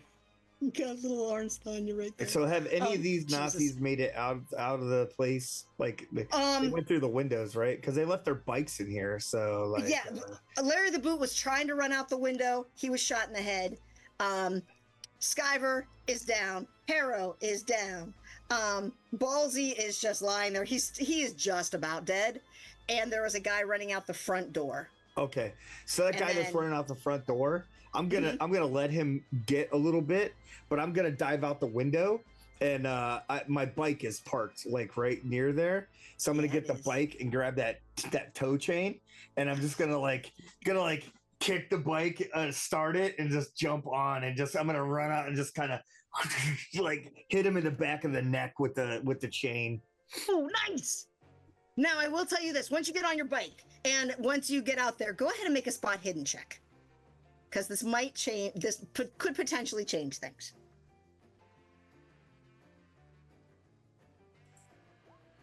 Ha! The best roll ever. Critical success. What were you doing? Okay. I was trying to look for. I was trying to get a tow chain on this guy that's running away. Holy shit, that's awesome. So as you get on your bike and you're like started up and you've got that tow chain and you look up and you see in the air, you see that Gestapo monstrous thing. Oh, well, you know. As you start thinking, like, oh my God, he's right there. And it's almost as if that tow truck with the bed that was like tilted seems to almost be aimed right at him. Now you also know, you heard Spears say, go get the chopper. That long, low building behind, now that you're looking at it and thinking like, he might actually have a chopper in there. He's the weird guy that would find a way to bring one of those back with him. It's just another motorcycle. So how high is the guy in the air? It would be dangerous, but it also seemed like maybe 30 feet. It's like 30 feet. I don't know. I'm just gonna just try to wrap the chain, just kind of swing it underhanded like this up in the air to see if I can wrap it around his wing. How long is that chain? It's like a 30-foot chain, easy. Nah, Okay. It's probably not 30 feet. That's probably an exaggeration. It's a tow chain. How long's a tow chain? I don't know. No, you can throw it at it and it might wrap around the You wing. could throw it at it. You know what? And you could also, you were the guy who set up that chain so like the one biker flipped over it. Yeah. And with chain. Oh yeah, I'm the just thinking phone book. dust it off. You've got the dust phone it off. book, and you have that tow truck bed. If you want to try to do an Evel Knievel sort of thing. Well, there's That's probably kinda another awesome. tow chain on that tow truck bed. I bet there is. Yeah, I bet there is. So I'm gonna try to wrap him with the chain and then use the tow truck to hit the winch and oh my God, pull him down.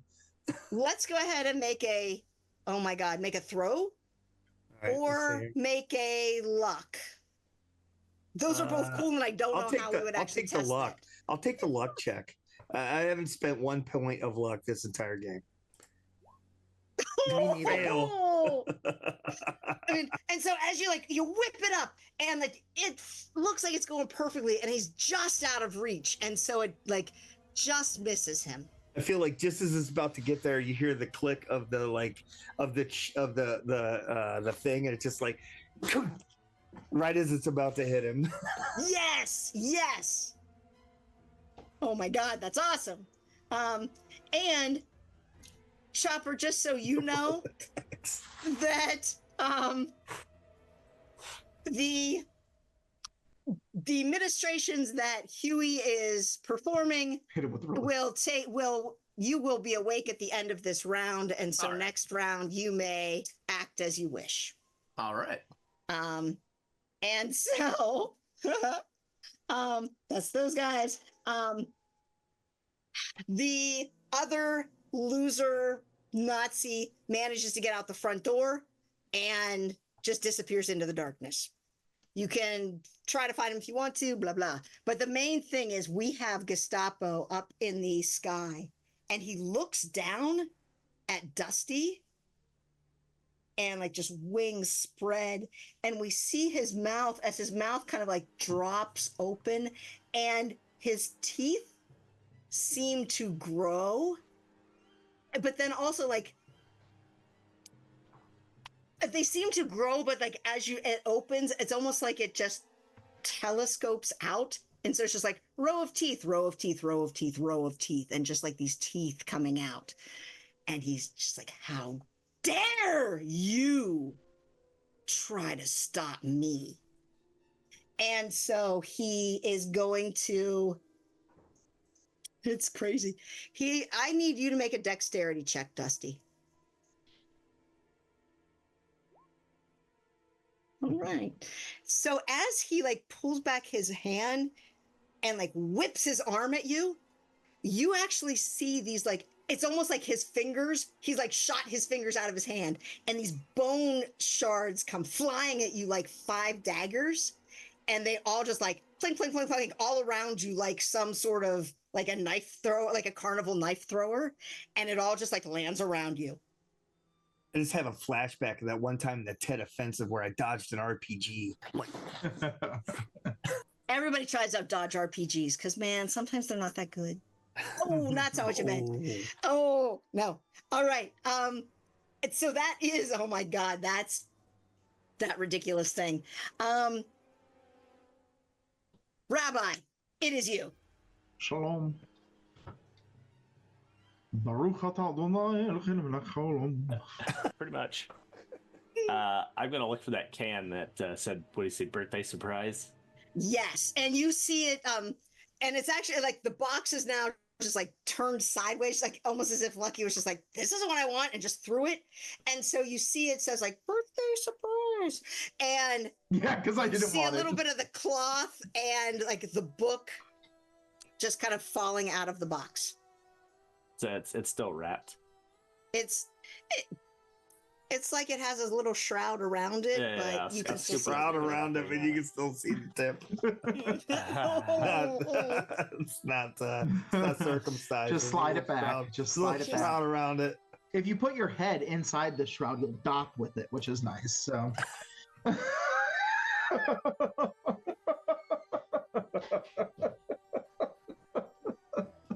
So, oh my God! I think killed Rabbi. I just looked over and he was gone. I am not docking with this book. You do not have to. You're a rabbi, not a doc. Yeah. Now, doc can doc whatever he wants, but Now, Lucky on the other hand.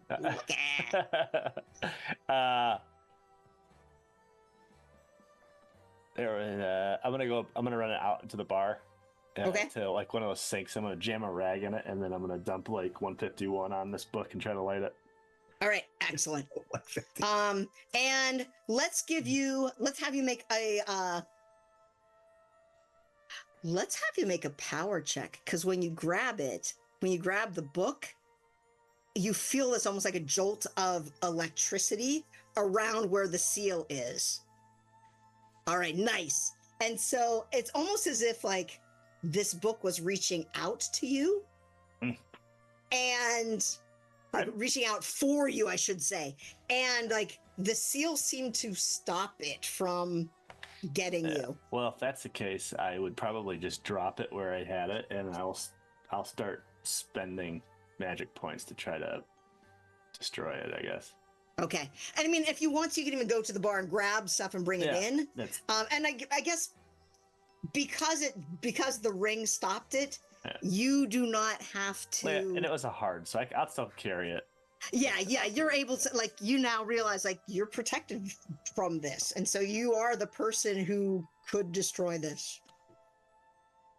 And so you will take that out to the bar, and you'll be able to set it up, but you'll be able to set it on fire next time. You'll be able to start it next time. Let's go with, and we have Spears, who is standing on the bar with his flamethrower, and he's like, "Yeah, that's what I thought, you chicken shits! Yeah, get out of the bar!" I love the smell of napalm in the morning. Steal my line. And so, yeah, Lucky, go ahead. You've now seen this ridiculousness. I mean, the guy's absconded out through the door. I can't get to it anymore. I'm going to throw the bitch on the floor, and I'm going to run outside where my buddy just dove through the window. Mm-hmm. And I assume I see this thing. Yeah, you see it. And you also see, like, that thing yelling down at Dusty. And Dusty is like, it's like this weird showdown between the two of them from, like, the sky and down at the ground. Yeah. So, how far? So it's up above him?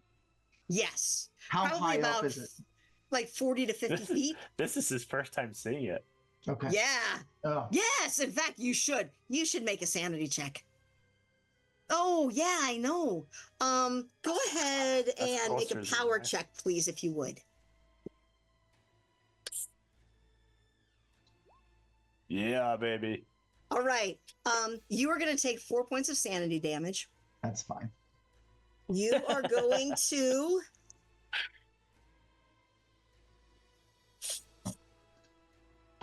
You also have a weird combination of, I need to get this thing, and I think I need to kill myself. Oh, yeah. Well, we can do both. Just let me do this one that first. every day. Yep. Yep, that's very true. I don't want to do 21 push-ups today. Very true. So now, like, you can now have your turn, whatever you want to do, but that is part of it.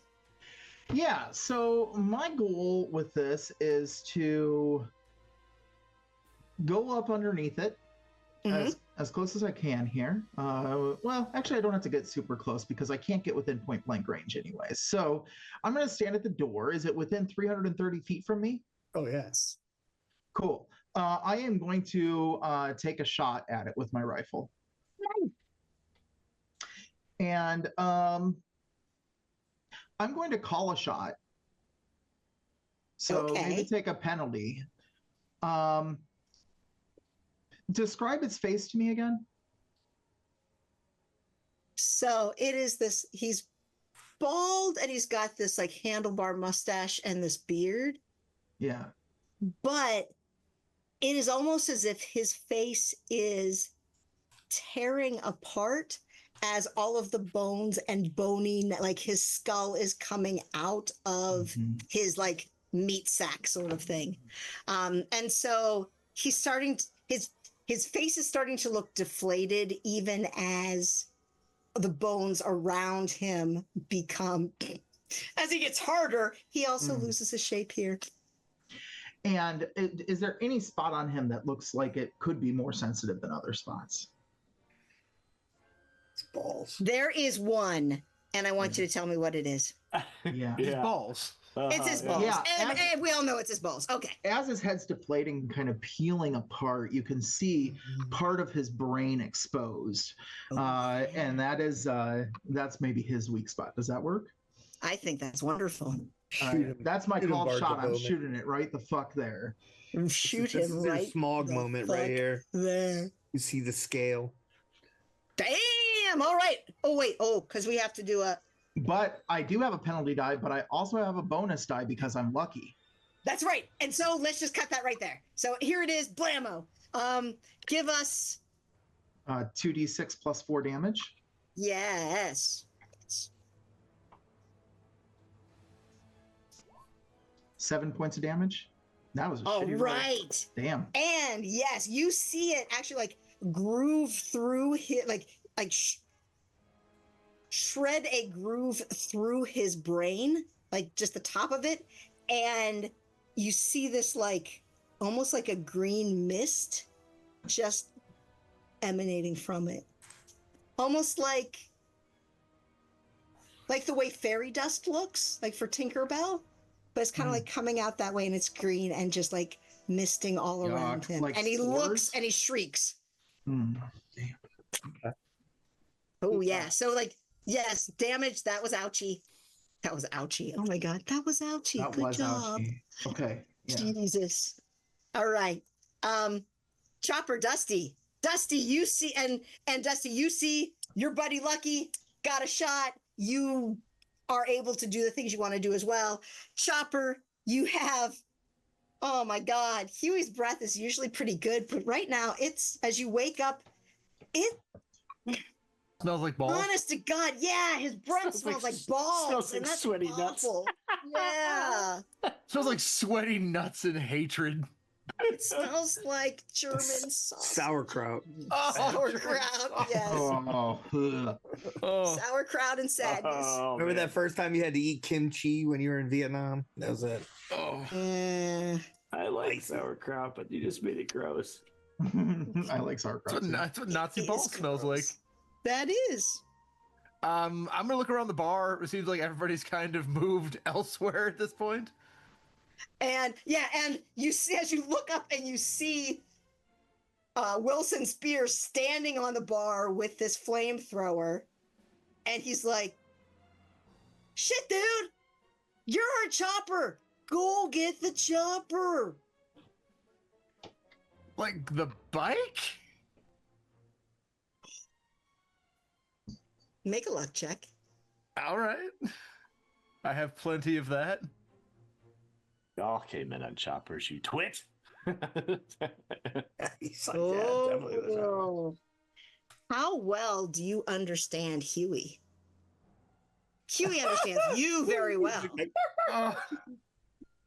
I almost feel like Huey has that R2D2 level understanding of things.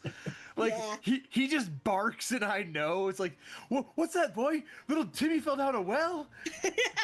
On 7th Street? Huey stops licking you and runs out that window, the broken window. I will follow Huey because clearly the dog knows more than I. Huey knows stuff. The dog is smarter than I am, let's be honest. As you get outside and you see your friends, you see Lucky with the rifle, like shooting up. You see Dusty with this tow chain. You see that long, low building behind, and you see the tow truck with its bed kind of like aimed up. Mm-hmm. And, you know, your motorcycles are out there. Like your motorcycle is out there marvelously. Huey runs outside and just kind of like stops and is like looking back and forth between, like, among all of these things. Like, okay, choose something here. Which Huey, you would have anyway, but yeah. Huey, I have an idea. Bark twice if it's a bad idea. And I line up the chopper at the tow truck. So there's like a ramp of sorts on the back of this, yes? Yes. Do you want... Oh, no, go ahead. I'm sorry. I'm going to try to gun my motorcycle up this at the guy in the air. Now, do you want Huey in there with you or not? I'm going to set him down. Huey, I can't risk you getting hurt, boy. You stay here. Daddy's got to go fuck up a Nazi. And he's just like, bark. And licks your hand. I'll give him a treat as I like rev the motorcycle and just launch myself. I'm just doing like a drive auto roll or something here to make it's work. Totally make a drive auto roll. We'll start there. Okay, that's an extreme success. Then we're not going to do with the extreme. I was going to have you like a dexterity to see if you hit or whatever. No, your aim is perfect, and it's almost like you realize that if you had just been on a regular motorcycle, this might not have worked, like just the way it would, like all of the gravity and whatnot. But with that sidecar, it gives you just enough power that as you launch yourself off that ramp, it guides you right into that body that is in the air. He intervened from the ground. Yes, like Matthew McConaughey in Reign of Fire. Yes. Right. I would like you to roll. I would like you to roll 10d10. Jesus Christ. Hit him. I mean, you're hitting him with a motorcycle in the air. That is 61 damage. And this dude, like, bone fragments, shatter. Like, it's almost like a rainstorm, a hailstorm of bones. Now, the most important part, make a dexterity check or a luck check. Whichever one is better. Oh, my dex is a lot better than my luck. Tell us how you land. Because you hit him, it smashes all around you, and you're coming back down. What does it look like? As I go flying up this ramp at the flying Nazi, I almost extend my arms out thinking this could be the end. As the bike smashes into him, somehow it adjusts the trajectory downward that it puts the bike on the roof and drives down off of the roof, crashing to the dusty ground. And as it does, his body falls shortly thereafter, crashing into the earth.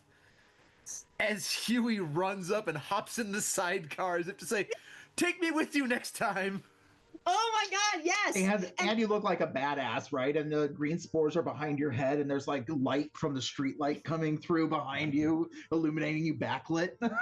Oh yeah, like it just I slowly pull out a cigarette with one hand and give Huey a snack with the other and say, "Good boy." You accidentally do it reversed. Oh, yeah, he was just like cigarette. Little paw comes up. Same shit as every day. This is why I started a motorcycle gang. Oh my god, that is beautiful. And in fact, like the way that the roof, it's a pitched roof, and so as you come down, and there's also like right underneath it, you manage that there are those like outside like basement door sort of things that like open up as well, and so it just seems to make like ramp, and you just like land perfectly. It's gorgeous and beautiful. Little did we know that Chopper's actually Evel Knievel. Yeah. I know. And so as you are, Rabbi is, as all this is happening, Rabbi, you have also lit that book. And so as the bone fragments are coming down, that book is just bursting into flames. And so as we see you, it's kind of crazy because as we like look at the camera and we see you looking at the flames, and then as you look up out like the broken window, and you are just seeing like this a shower of bone fragments, and then suddenly Chopper and Huey just like pull right in and are looking at you, and you see this exchange of like cigarette and snack. And then I pull one out of my shirt sleeve and put it in my mouth. Nice. Not lightening it with the one I'm burning. I say there's one fucker left, and I get on my bike with my rifle. Nice. And yes, sir. Go ahead and make a spot hidden. One person managed to get away, or is managing to get away. You roll some spot hidden here. Just use a spatula to flip pages to make help it burn faster. It's crazy that he just seemed to disappear. You know what? I'm going to spend my last 11 luck. Spend it. Spend that luck. Take the Nazi down. Yeah. It is almost like you know the range of this rifle. He looks like he's almost out of range, but not quite. Go ahead and make a shot, with bonus die. Okay, that's 2 bonus die coming your way. Mm-hmm. Yes. So it's a hard success. And this is kind of like one of the last shots we see, and so we see it like at the distance, and we're kind of following the bullet as it comes 14 out points of your... of damage. Oh damn, yeah. Tell us what happens. The bullet is like coming, we're watching it as it comes out of the gun, and we're following it to this dude, and what happens to this dude? I mean, his head kind of goes limp as it impales him from behind. His bike goes up over one of the guardrails on the right-hand side of the road, flipping him up into the air and backwards, and he lands straight down on his head and back. Oh, nice! Mm-hmm. And you can... It's crazy because you can hear the sound of the motor, and then it just disappears, and you just hear this crunch as all of this comes down. And you have managed to destroy the book, destroyed Gestapo. Nazi bikers have died, as they must. And as you all kind of walk back in, Wilson is like, still holding the flamethrower, and he's like, yeah, that's pretty cool. Drinks around the house, man. Come on in. And the camera just kind of like floats back, and we see a huge party and music coming out of the jukebox, but not father and son. No. And that's run. Yeah, we have to hide all these bodies in a dumpster. No, we don't hide bodies. We just leave them in our wake. Yeah. At the bar, Huey's just got a cigarette between his paws. It's a fresh one. You don't know where he got it. Hey, Professor, you all right there? And she kind of sits up, leans back against the wall. You had a boner in your mouth on that one. You know. Oh, you funny little boy. You ought to come. You ought to be one of the hunters with us. Want to join us? You guys are pretty good at putting down Absolutely. Nazis. All right. If you And fuck so, with yeah. the Devil's Pistons, you might throw a rod. Yes. Huey, what do you Oh say? my- Want to be a Nazi hunter boy? That was great. Good work, Chantal. Good Right. work. Thank you so much for playing. Oh my God, I'm so glad we Wolfenstein. only four. Wait, hey, Chantal, you forgot. Lucky, Yes. you're supposed to shoot yourself. Oh yeah. Yeah. Oh yeah. No, I think At the very end, I'm like, job well done, and I take the rifle, put it in my mouth, and pull the trigger. I think by the time you get Can I try there, to stop him? Can I try to fails. stop him? Yeah, you stop Yeah, him. just You like stop this. him. Let's see Take it how out many of his bullets. hand. How many bullets Put it you shot? Smacking the rifle out of your hand. Huey grabs the strap and pulls down, doesn't like misses, goes right past his head. Yeah, he was just like, bark, bark. And thanks everybody for coming and watching. By the way, that was great. Oh my God. Oh, God, Stream, yes. thank you so much. Thanks, Alex. Oh my God, Alex, thank you so much. Thank you, Alex. Great one. Yay. Don't be. I This hope is I did delicious. not Very good. shame you. And I played the Rabbi last time, and this was totally different. I even It played was. him different. You did. I love it. So I guess Jason. Oh, don't forget, folks. There will be a link for a crap. What's it called? A special link for Drive through a promo code. RPG. Yeah, so you get Yes. a promo code with the discount. You will wind up paying $1.99 for the collection, and it is good until June something, right? June 4th. Yeah, June You should 4th. June get this 4th. collection. So it's been in the chat here. You'll see it in the description for the YouTube. Sad, but all those people clicking afterwards, but. And I will put it on the Facebook as well. We want to make sure we show the love. So thank you so Yes. much. Yeah. Seriously, thank you so much. I love you. I love Thank you, Thanks for letting us Chantal. play it. Thank you, Thank you. Chantal, for Thank you allowing me guys for to. playing. Thanks for being What a here. great first stream to join you all. Seriously, Comment, yes. Doc. Great Oh, work, man. Chris. God. We are Great offline, RP. guys. Yeah, this is what happens, Matt. Oh, good. We're What offline. happens, Doc? Okay. This is So the if you- way. Oh my Check it God. out. I've heard stories over the years of all these things. We are So- so ridiculous too. Chantal, Absolutely. you run this like 2 or 3 more times, you might be less nervous. Right. I know. Honestly, I was. Oh. When Alex nervous, popped you're up, your great. face Yeah. was pure terror. Alex You're and like, Jumper. oh,